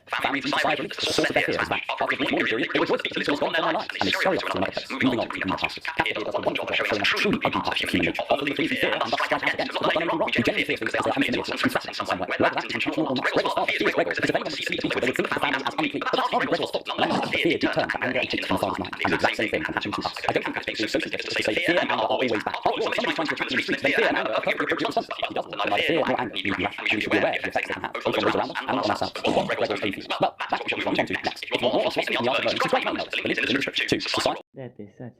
Parents yell at. So the parents like, you're literally rewarding people by being mean to them. Beautiful. Our school just banned backpacks. The poor trash can is getting in trouble. Here's a guy with a fishing net. A guy with... This is what I would like to call violently obeying the rules. Malicious. Attempts to relate to others, was to commit suicide by drinking a Kool-Aid type drink laced with cyanide and Valium upon his command, according to biography.com. Another way psychopaths attempt to relate to others is to create a veneer of social respectability to hide their dark side and any sinister behavior resulting from it. This is an especially common strategy of psychopathic serial killers like John Wayne Gacy. A summary of his court case noted his double life. Evidence showed that the defendant led a double life, engaging in charitable and political activities. At the same time, he was committing a series of sadistic torture murders. He enticed many young men to his home for homosexual liaisons, tying or handcuffing his partners, then strangling or choking them. Gacy was a successful contractor, was active in the community, and often dressed up as a clown for parties. Bond states that different factors cause people to become sociopaths and psychopaths. Some researchers think that sociopathy arises from childhood abuse and trauma. It is a learned behavior arising from circumstance. This is why sociopaths still maintain some moral conscience, some empathy, and some ability to form emotional attachments, although they're all weak. However, research suggests that psychopathy has a largely genetic component to it. Bond notes that psychopathy is related to a psychological defect that results in the underdevelopment of the part of the brain responsible for impulse control and emotions. Another report states that brain scans of people with APD have shown low activity in areas related to empathy, morality, and self-control. And persuasive, and they're capable of faking emotions they can't feel. Notorious cult leader Jim Jones revealed his psychopathic mission to play whatever role was necessary to win trust and manipulate others. When he said, what you need to believe in is what you see. If you see me as your friend, I'll be your friend. If you see me as your father, I'll be your father. For those of you that don't have a father. If you see me as your savior, I'll be your savior. If you see me as your God, I'll be your God. A skilled orator, Jones combined idealistic rhetoric and overt and subtle coercion to condition his followers to commit suicide by drinking a Kool-Aid type drink laced with something could always go wrong, summed up in her friend Megami's response that one of the most dichotomous things about being human is that we rely on convenient truths, little excuses for every situation. We have grand logical processes going on within us at all times, and yet we often make decisions based around one or two factors to call on or off an entire exercise, rather than considering them in full. Deep down, we either want to or don't want to do something in complex ways we fail to understand, and so we draw a line in the sand over one aspect to make things easier. This sounds very depressing, it somewhat is, but it is also just how a complex world maintains any sense of efficiency that is unfortunately required. But of course, this works against our sense of adventure, because more can always go wrong with the unknown than the known. Sure, a meteor could fall at any time either way, a storm or a creaking car could end it all in any instance, but one of those paths puts you in the danger zone for more time. One's uncertainty provides less ability for you to avoid these things. For example, like the dangerous intersections we all probably know near us, because we see them likely every day, but we don't know them when we travel. The closest I've ever come to dying was because of this. A sudden snowstorm in an unfamiliar area meant that when I was cresting the hills, I had no idea what lay on the other side as I did back home. I had no way of knowing that even a measly 10 miles per hour was too fast for the probably mile-long slope on the other side, and half an hour later when I arrived, I was still very much shaken. Adventure is inherently a risk, and society and our roles in it are all about mitigating risk. We are trained away from adventure. And there is a good reason for this. I mean, societies across the globe didn't just decide life should be boring. They started because they knew a boring life was a safe one. An aversion to risk, acting only on careful planning against the unknown and towards refining the known even further, is how we got to live in the spaces we do today. We live in a world full of things we have to do rather than ones we want to do, because having to do things is conversely easier than wanting to do things. When you're forced to work, even though no part of your body or mind wants to, you do it anyway. It requires almost no motivation to, as anyone with a 6 a.m. alarm can attest to through such genuine despair each morning. We push through this feeling, sometimes for 40-fold years of life. But then we also find ourselves thinking, why didn't I do any of those things I wanted to when we do find some spare time? Almost every rare slow night of my life is wasted doing about 1 hour worth of fun across the entire night, even if I'm doing literally nothing else. I'll play a game I love, but think the whole time about how I'm not into it 100%, and so it feels like a waste, or I could have been doing something new, but I went back to one of the ones I knew instead. Because those things we want to do need motivation, something unfortunately lacking after all the have-tos as the system backfires. Anything we want to do can always wait for a better tomorrow where we appreciate those things more, if such a thing ever comes. I think the guardrails of society are good and necessary, but it is undeniable that they have grown beyond such good intentions in many cases.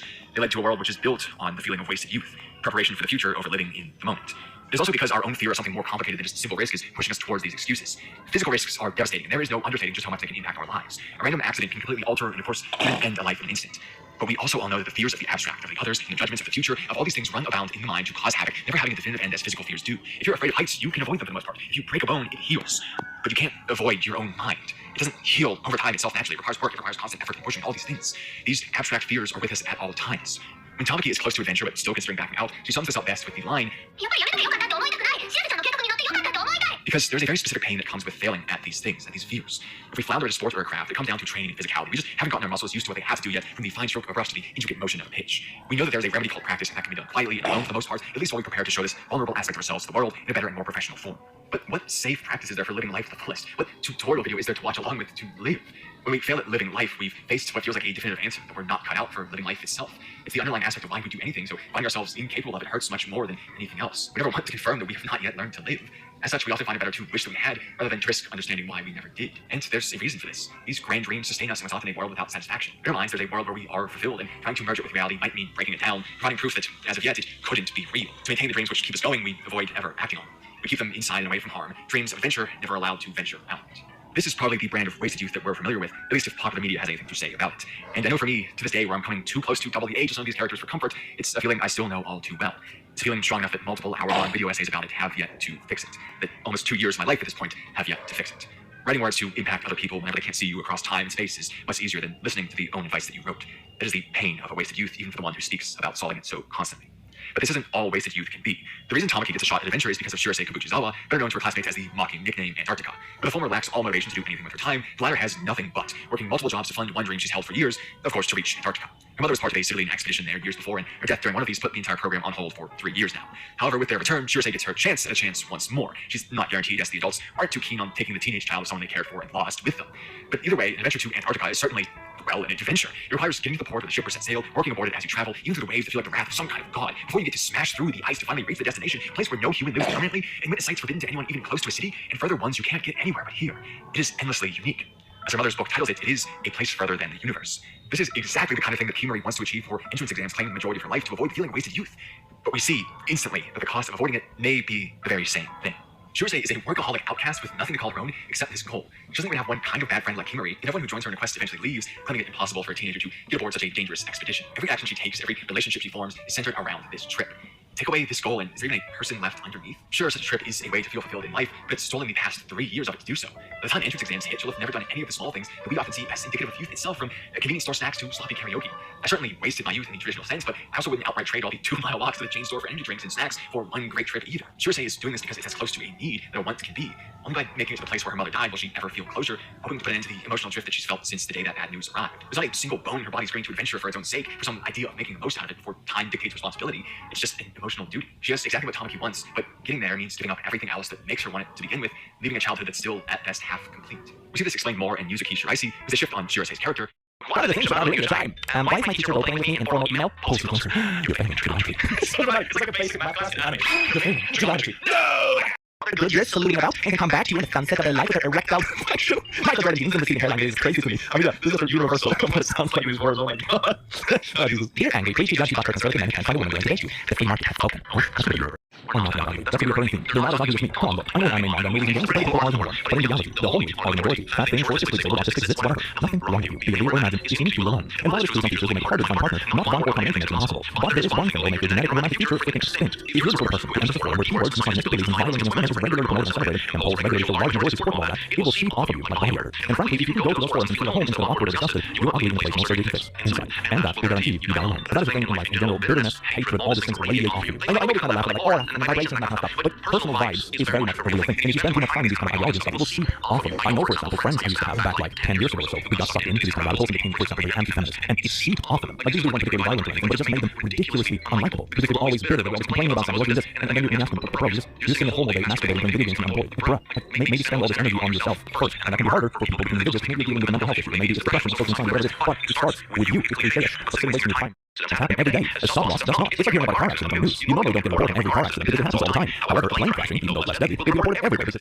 challenges and that kind of stuff. I think there's a whole story of a film regarding morality and charity and that kind of stuff. It was something along the lines of, there was a man who wanted to impress the town he lived in as a competitor and that kind of stuff, so he wanted to fund the building of an orphanage. And he was telling people about it and marketing and that kind of stuff, and then he talked to the old wise man in the village and said, oh, you think I am morally better than my competitor? And the wise man said, well, morality comes in 3 different tiers. Like, if you're doing knowledge doing charity because it's advertising, you know, people know about it, you're getting something out of it. The second tier is doing charity when you don't tell anyone, you don't advertise it. And the final tier of charity is doing it for people who can't even acknowledge what they're trying to do themselves. For example, taking care of someone's stuff after they are gone from this world because that person can't be aware of it. So it's charity, that's no fact. You only do it purely for charity. And then the first man says, oh, if I cancel the building of the orphanage because I have spoiled the karma from telling people about it. And the wise man says, frick no, build an orphanage, the kids don't give a shit. And I think it's a pretty good takeaway. You know, you can argue like the philosophies and morals and stuff, but at the end of the day, if it does something good, does it really matter for the people receiving it? Most of the time the answer is, well, maybe it's good, you know, because humans are a little bit narcissistic most of the time. So we can make people feel good about doing good things, maybe more good things will happen. Or maybe it has another positive that gets endorsed. So thumbs up, baby. I think thumbs up this are pretty good. Oh, we got a little bit of credit shopping. Really, I'm not be honest, I'm not some super big shot on YouTube or anything like that, but one thing you notice, of course, is that you have more people around you that are cloud chasing, want to do something that succeeds, right? So I would argue that people you knew before doing the thing you do now are like more safe, if that makes sense, because you know that they're not there for cloud chasing or like anything like that. They were your friends before you made it big or whatever, you know? So I would say that's more pure. Those are the kind of people you want to keep around. Those are your real friends, fam, and literal family. I got my mom because she doesn't have enough followers on TikTok. And also what happens when you're 15 minutes of fame over, right? You just have no friends because the only people around you have the same values as you have, and as soon as you become a bit less relevant, they're not drop you. That sounds awful. Who would actually want to live like this? Jesus Christ. I have been pretending to be an influencer. I tend to go through serious bouts of depression. I won't shower or eat. I just lay in bed and rot. However, I have recently discovered that if I record myself and pretend that I am talking to an audience, I'm able to motivate myself to get ready and go to work. This also goes for my chores. I'll do a time-lapse video of myself doing the dishes, laundry, and everything else that I'll need to do. I don't post these videos anywhere, and I don't show these videos to anyone. They're just really fun to look back on. It makes me happy to see that accomplishments of feeling this poopy about life. That is such a smart idea. And if it gets you to get out of bed and actually helps you, both mentally and practically, that is amazing. All the power to you. This is so sweet. I hope you get through it okay. And the fact that you found some kind of mechanism that works for you is amazing. Even if some of that works with this kind of stuff, I have done so a few times, where I make a video, for example, of something I really feel the need to get off my chest, but I also know that it's not the kind of topic that would necessarily be well received publicly. For example, it can be about a very sensitive experience I had with some kind of overzealous fan, for example. Not really the kind of thing I want to promote publicly because it can lead to a lot of other stuff where you're being forced to behave with others, but something that's still nice to get off your chest. So I've actually done things like that a couple of times when something really bothers me, but I also know it's not appropriate for the wider audience. I just record like a mock-up video and then I never release it. So that can be healthy. If you have something like that, something you need to get off your chest, or some habits you want to get into, try making it a video. It actually works surprisingly well.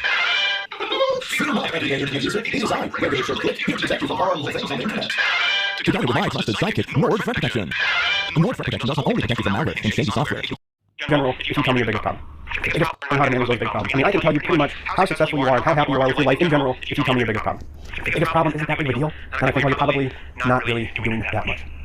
Now I know that she cares about her public image too much to have people see pops in the house. One thing I've learned about people like this in my life is that they love your silence. That goes for a lot of these kind of people that are eager to be controlling. The moment it starts bubbling and people start noticing it, they no longer want to do it. They love your silence because then they can just keep pooping on you over and over and over again, and it never becomes a bigger thing. So talking about it and letting your surroundings kind of know about it, not necessarily dragging people into it, but making people aware that they would otherwise perhaps manipulate, is incredibly valuable. Oh, I almost forgot that we haven't even been today. Oh, what a treat. Okay, what do we have? We have kind of invading private. You will die. Sure. But you should have died first. Especially artistic like that, you know? Yes. Tell my friend sister I will give her $20 if I can pour 2 cups of water on her. Okay? So just 1 cup. Have been victims of this. That's not just, are you serious? This is so bad. An eye for an eye will leave the whole world blind, which is a quote by Don Richardson. It's pretty nice. Will I ever be as good as Caesar? Will I ever be as good as Alexander? I'm the best. Channel and 1.12 million subscribers. There is a pause. For a moment, she sounds flustered. She recovers nearly immediately, and what feels like a new conviction pulls me into her final gambit. Now, what will it take to fix this? I nearly scream, I want Bill Gates' fucking head! Before realizing how to sense that. There's so many of you, but that's why I want to make a deal. One of you is going to get your Diane back. Lying. He's lying. All you have to do is be the last Rick left. He's just one man, and men can be beaten. But Mr. Bean is more than just a man. He's an idea. And you can't kill an idea. The gap in Eve's understanding as she doesn't know what this knowledge means. The Bible says that the way to serve the tricks Eve into eating fruit is by saying that the tree of knowledge is simply that, a resource of knowledge. And if Eve eats of it, she'll be like God. For one, that's the same prideful temptation that led Satan to commit his own atrocity. But two, it's a gap in Eve's understanding as she doesn't know what this knowledge may be. And that's what Satan finds his in through the mystery in order to get her to sin. Much like here, whenever he asks angels to do whatever they've created, he uses that to fill in the gaps and pose themselves as equal creatures to God. Through ignorance, Satan can manipulate his subject's understanding. What are you talking about? I'm still married to Dinah. Build a family. After you've entered the walls, you should start a family. What are you talking about? I'm still married to Dinah. And you're about to transform me, right? So won't I just forget everything you're telling me now anyway? That's not always the case. And it's possible someone else will see it. Be it your wife, your child, or even a stranger. Love someone in those walls. If you can't do that, it'll only repeat itself. This cruel history, these foolish mistakes, will repeat. You have to see this through. Complete your mission and save Mikasa. Because they couldn't reach the walls alive. Only one of the 9 can make it past all those mindless titans. I've done my duty. Now do yours. To be perfectly honest, I don't think I'm fit for the job. You're going to do it. Look at the sergeant. She was eaten alive by a titan, and afterward, you asked me if watching that was interesting. Well, that's not the word I've used. Each moment I spent listening to his screams was unbearable. भाई ओ भाई यार college के दिन याद आ गए अरे college के दिन याद आ गए भाई मैं जब कॉलेज में गया था ना तो मेरे को पता चला था भाई वहां पे रैगिंग होती है अब यहाँ पे काम आई मेरी हाइट क्योंकि मेरे सारे सीनियर जो थे ना छोटे छोटे से थे ये मतलब ज्यादा लंबे नहीं थे मैं 6 मंथ था तो रैगिंग के टाइम पे ऐसी क्या कहते हैं एक सीनियर आया आगे बोलता और भाई कौन से ईयर में हूं मैं फर्स्ट ईयर कौन सी ब्रांच में ऑटोमोबाइल तो बता कौन है हां सीनियर बोलता चल पोएम सुना बोला नहीं मैंने सीधा हो गया नहीं क्योंकि मेरे को पता था ज्यादा क्या हो जाएगा चीख लेगा चिल्ला लेगा क्या पढ़ लेगा वो मेरे तरफ देखा 4 सेकंड ठीक है और मैं उसके तरफ देखा तो पहले 4 सेकंड में से 2 सेकंड ना वैसे था कि भाई साहब क्यों नहीं मान रहा मेरी बात और दूसरे 2 सेकंड में ऐसा था कि ये भाई नहीं मान रहा बात उसके बाद किसी दोस्त ने बोला यार इधर पूरा 4 बार फिर देखते देखते चला गया उसके बाद उसने पूरी 4 साल में कभी शक्ल नहीं पूरे 4 साल शक्ल नहीं दिखाई उसने लेकिन आई स्टिल रिमेंबर एक बार मैंने डांस करा था क्यों करा था कब करा था ये आदमी डांस करा था मैंने Sad? You can save yourself a lot of trouble just by behaving how you know you should behave. It's shocking how simple this all is, because there are many people out there looking for the cheat codes or the shortcuts to life, which makes them vulnerable to scammers, con artists, and couriers, but the actual answer is just do what you know you should be doing. You'd be surprised at how easy things get, and how much more difficult it is for people to mess with you when you start doing that. Anyway, thanks for watching, follow me on Twitter, and I'll see you in the next its originally intended usage, not referencing an internet joke, but the actual anthropological concept, an idea that replicates and spreads through culture as genes do in biology. Some of Metal Gear Solid's most prominent ideas center around the concept of genes, so Gene even declared that V is the theme of Metal Gear Solid 2. The end of that game is shockingly prophetic even today. It predicts a future in which truth will still exist, but be drowned in endless trivial information. Societal behavior will be sculpted by this uncontrollable flow, and the flow itself will be directed by AI. 10 years passed between that prediction and Revengeance's release. Reality itself nears the science fiction promised at the end of Metal Gear Solid 2. And in turn, Revengeance takes Q's concept of means and strips all that testing nuance away. Jorge Luis Borges is a one-paragraph short story that details an unnamed empire absolutely consumed with the search for perfection in data. Any use of the map, for instance, is necessarily imperfect because shrinking down the landmass onto a piece of paper would require losing some of that land's detail. So instead, the empire's cartographers created a map whose size was that of the empire and which coincided point for point with it, a perfectly accurate creation that was perfectly useless because the examiner would require traversing the same distances it charted. In the story, later generations let it decay, its only remnants are in the desert, or tattered ruins of the map inhabited by animals and predators. The title of the story is On Exactitude in Science. It's fun to think of these. There's a day, just one day every century, when we all got together to hash out what our goals actually are as a species, like top 5 to-dos for Homo sapiens in the next 100 years. Cheeky trick, the nearest star system, it's on there for sure. Making it a UN human rights violation to start a conversation with a single smiley face, on the list, definitely. But try to make sure everyone's doing cool and like eating and stuff. No one in their right mind would put that. Women. These unfortunate souls were tied to the Emperor. The punishment for this was often execution by dagger. In fact, 30 of the 33 assassinated Roman emperors died this way, making the job of Roman emperor statistically one of the most lethal occupations. Requires way more movement. Seriously, how did so many people fall for this shit? I guess it's because no one had internet back then. But for the most part, even if you aren't that knowledgeable in a particular skill, you'll probably have some sense of what is quality work and what is not quality work. If you aren't that great at spotting that right now, then just keep your attention focused on quality, and you'll eventually figure out how to better grasp what they're talking about. Last, people who are skilled will be able to concisely explain complex ideas, and more importantly, they should be able to produce a noticeable improvement in your skill in a relatively short amount of time. Particularly if you're a beginner. Like, it should take a week or two. If you've been there for 6 months and nothing's gotten better, find a new teacher. I cannot stress this enough. You will heavily stunt your growth by allowing people who don't know what they're talking about to teach you. Not only will you waste your time, but you'll often have to spend additional time on learning bad habits that they taught you. However, if you have a good teacher, it will exponentially speed up your progress. Anyway, thanks for watching. Who gives a fuck? You work and you fucking work relentlessly for work. You set yourself free. These people are fucking chained. They are enslaved. They are trapped. They are tortured in their own minds. You set yourself free. You set yourself free. Imagine this, you're like a wall of people, hundreds of people, they're all chained to the wall and they can't escape. You start struggling and you start shaking, you're trying to break out, and people are just looking like, why are you trying to break chains, bro? It's fine, just stay chained to the wall. You try, and you break out one arm, and this arm's free. The fuck are you doing? Why are you trying to escape the fucking chains? Why are you trying to escape the system, man? Just stay stuck to the wall, it's okay. It's fine, there's nothing out there. It's funny, sometimes we speak to each other. You break out of your own. So many people are scared. How the fuck do you do that? It's because you went through that phase of thinking you were weird. Also early, but new government now, just overthrew the old one. Just letting you guys know, so, submit to me and whatnot. Zaim also then in prison. And he was being serious. He said, with the bullying, you then build the kind of character, the discipline, and you get criticized, and that's good for us. What we're going to see in the research is that bullying does not build character, it destroys it lifelong unless you specifically heal from it. It's common sense when I say out loud that bullying is bad for you. There is no, there is... Old movies? I would think that's pretty rad. Story 8. My son has said that when he kills someone, he'll put their body on the train tracks, so no one will know they were murdered. And then he said if anyone saw him, he'd have to put their body on the train tracks too. He was 6. I embrace his dark side. It'll help out a lot in the future zombie invasion. Story 9. I've told the story once before and it's always in murder mode. It patrols your body, checking cell after cell with the intention of killing it. Your healthy cells have to convince it that they should not die today. And a way to do that is to have MHC class 1. Your hand up like this, society won't say anything. But if you turn it upside... How many feminists does it take to change a light bulb? My body language is good, but like I was nervous as hell. I didn't really know what to say, and the premise of the video was like, hey, I have a crush on you, but I would never say that to a girl. That's like such a cornball fucking line to say. That's the kind of line a woman will tell you to say, like, yeah, just tell me I'm cute, or tell me that you have a crush on me. Shut the fuck up. They could say that, but I've done this thousands of times, and I've noticed that the more sarcasm, the more you make fun of them, and the more you borderline insult them, as well as self-deprecate yourself in good taste, the more attractive they are. It's banter, it's flirt. And like I said, nobody on YouTube teaches the way that I do. That's why I have a course with thousands of members that have learned this, and now they're out there slinging puss. Check out these photos and videos of some of my clients. It's fucking like crazy out there. The reality is though, their first couple approaches were probably really fucking lame. I mean, if you could look at the first interaction between every guy you know that has a girlfriend and every girl you know that has a boyfriend, it was probably really cringe, bro. It was probably not so good, and that's okay. But a lot of what's important too is you own your insecurities and you point out the obvious, right? So in this clip, I was like, I was walking by, I was anxious, I was nervous. So basically, I'm like owning the fact that I'm not performing as good as I would like to. There's something funny about that. There's something genuine. You're being vulnerable. And a lot of women are like, oh, I love guys that are vulnerable. They don't mean being an emotional bitch. They mean like, if you're like skateboarding by them and then you wipe out, you'll go, oh, I never wipe out. That never happened. I'm fucking totally hot. No, you go like, oh man, I fucked that up. I saw you. Man, you made me nervous, girl. You're so hot. Jesus. Surprised I didn't crash into a tree. You know, you kind of like, you're acting, you're making that shit up and you're using it and they go, oh, feeling. Back area that very few people ever even exercise, which is so crazy. Everybody's doing all this shit to get your biceps looking fly and pump your tits up, and very few people are concentrating on like lower back exercises, reverse hypers, protecting your spine, putting muscle all around that bitch, work that core, do like kettlebell windmills. You ever do kettlebell windmills? Nah, dude. Oh, dude, they're shit. They're so good. Kettlebell windmills. You press the kettlebell, you go down, you touch the ground by your foot, and then straighten back up again. It's just amazing for your spine, like all the muscles around your back that stabilize everything, and your obliques and your abs and all your core. It's a great exercise. I gotta do more like adult fitness.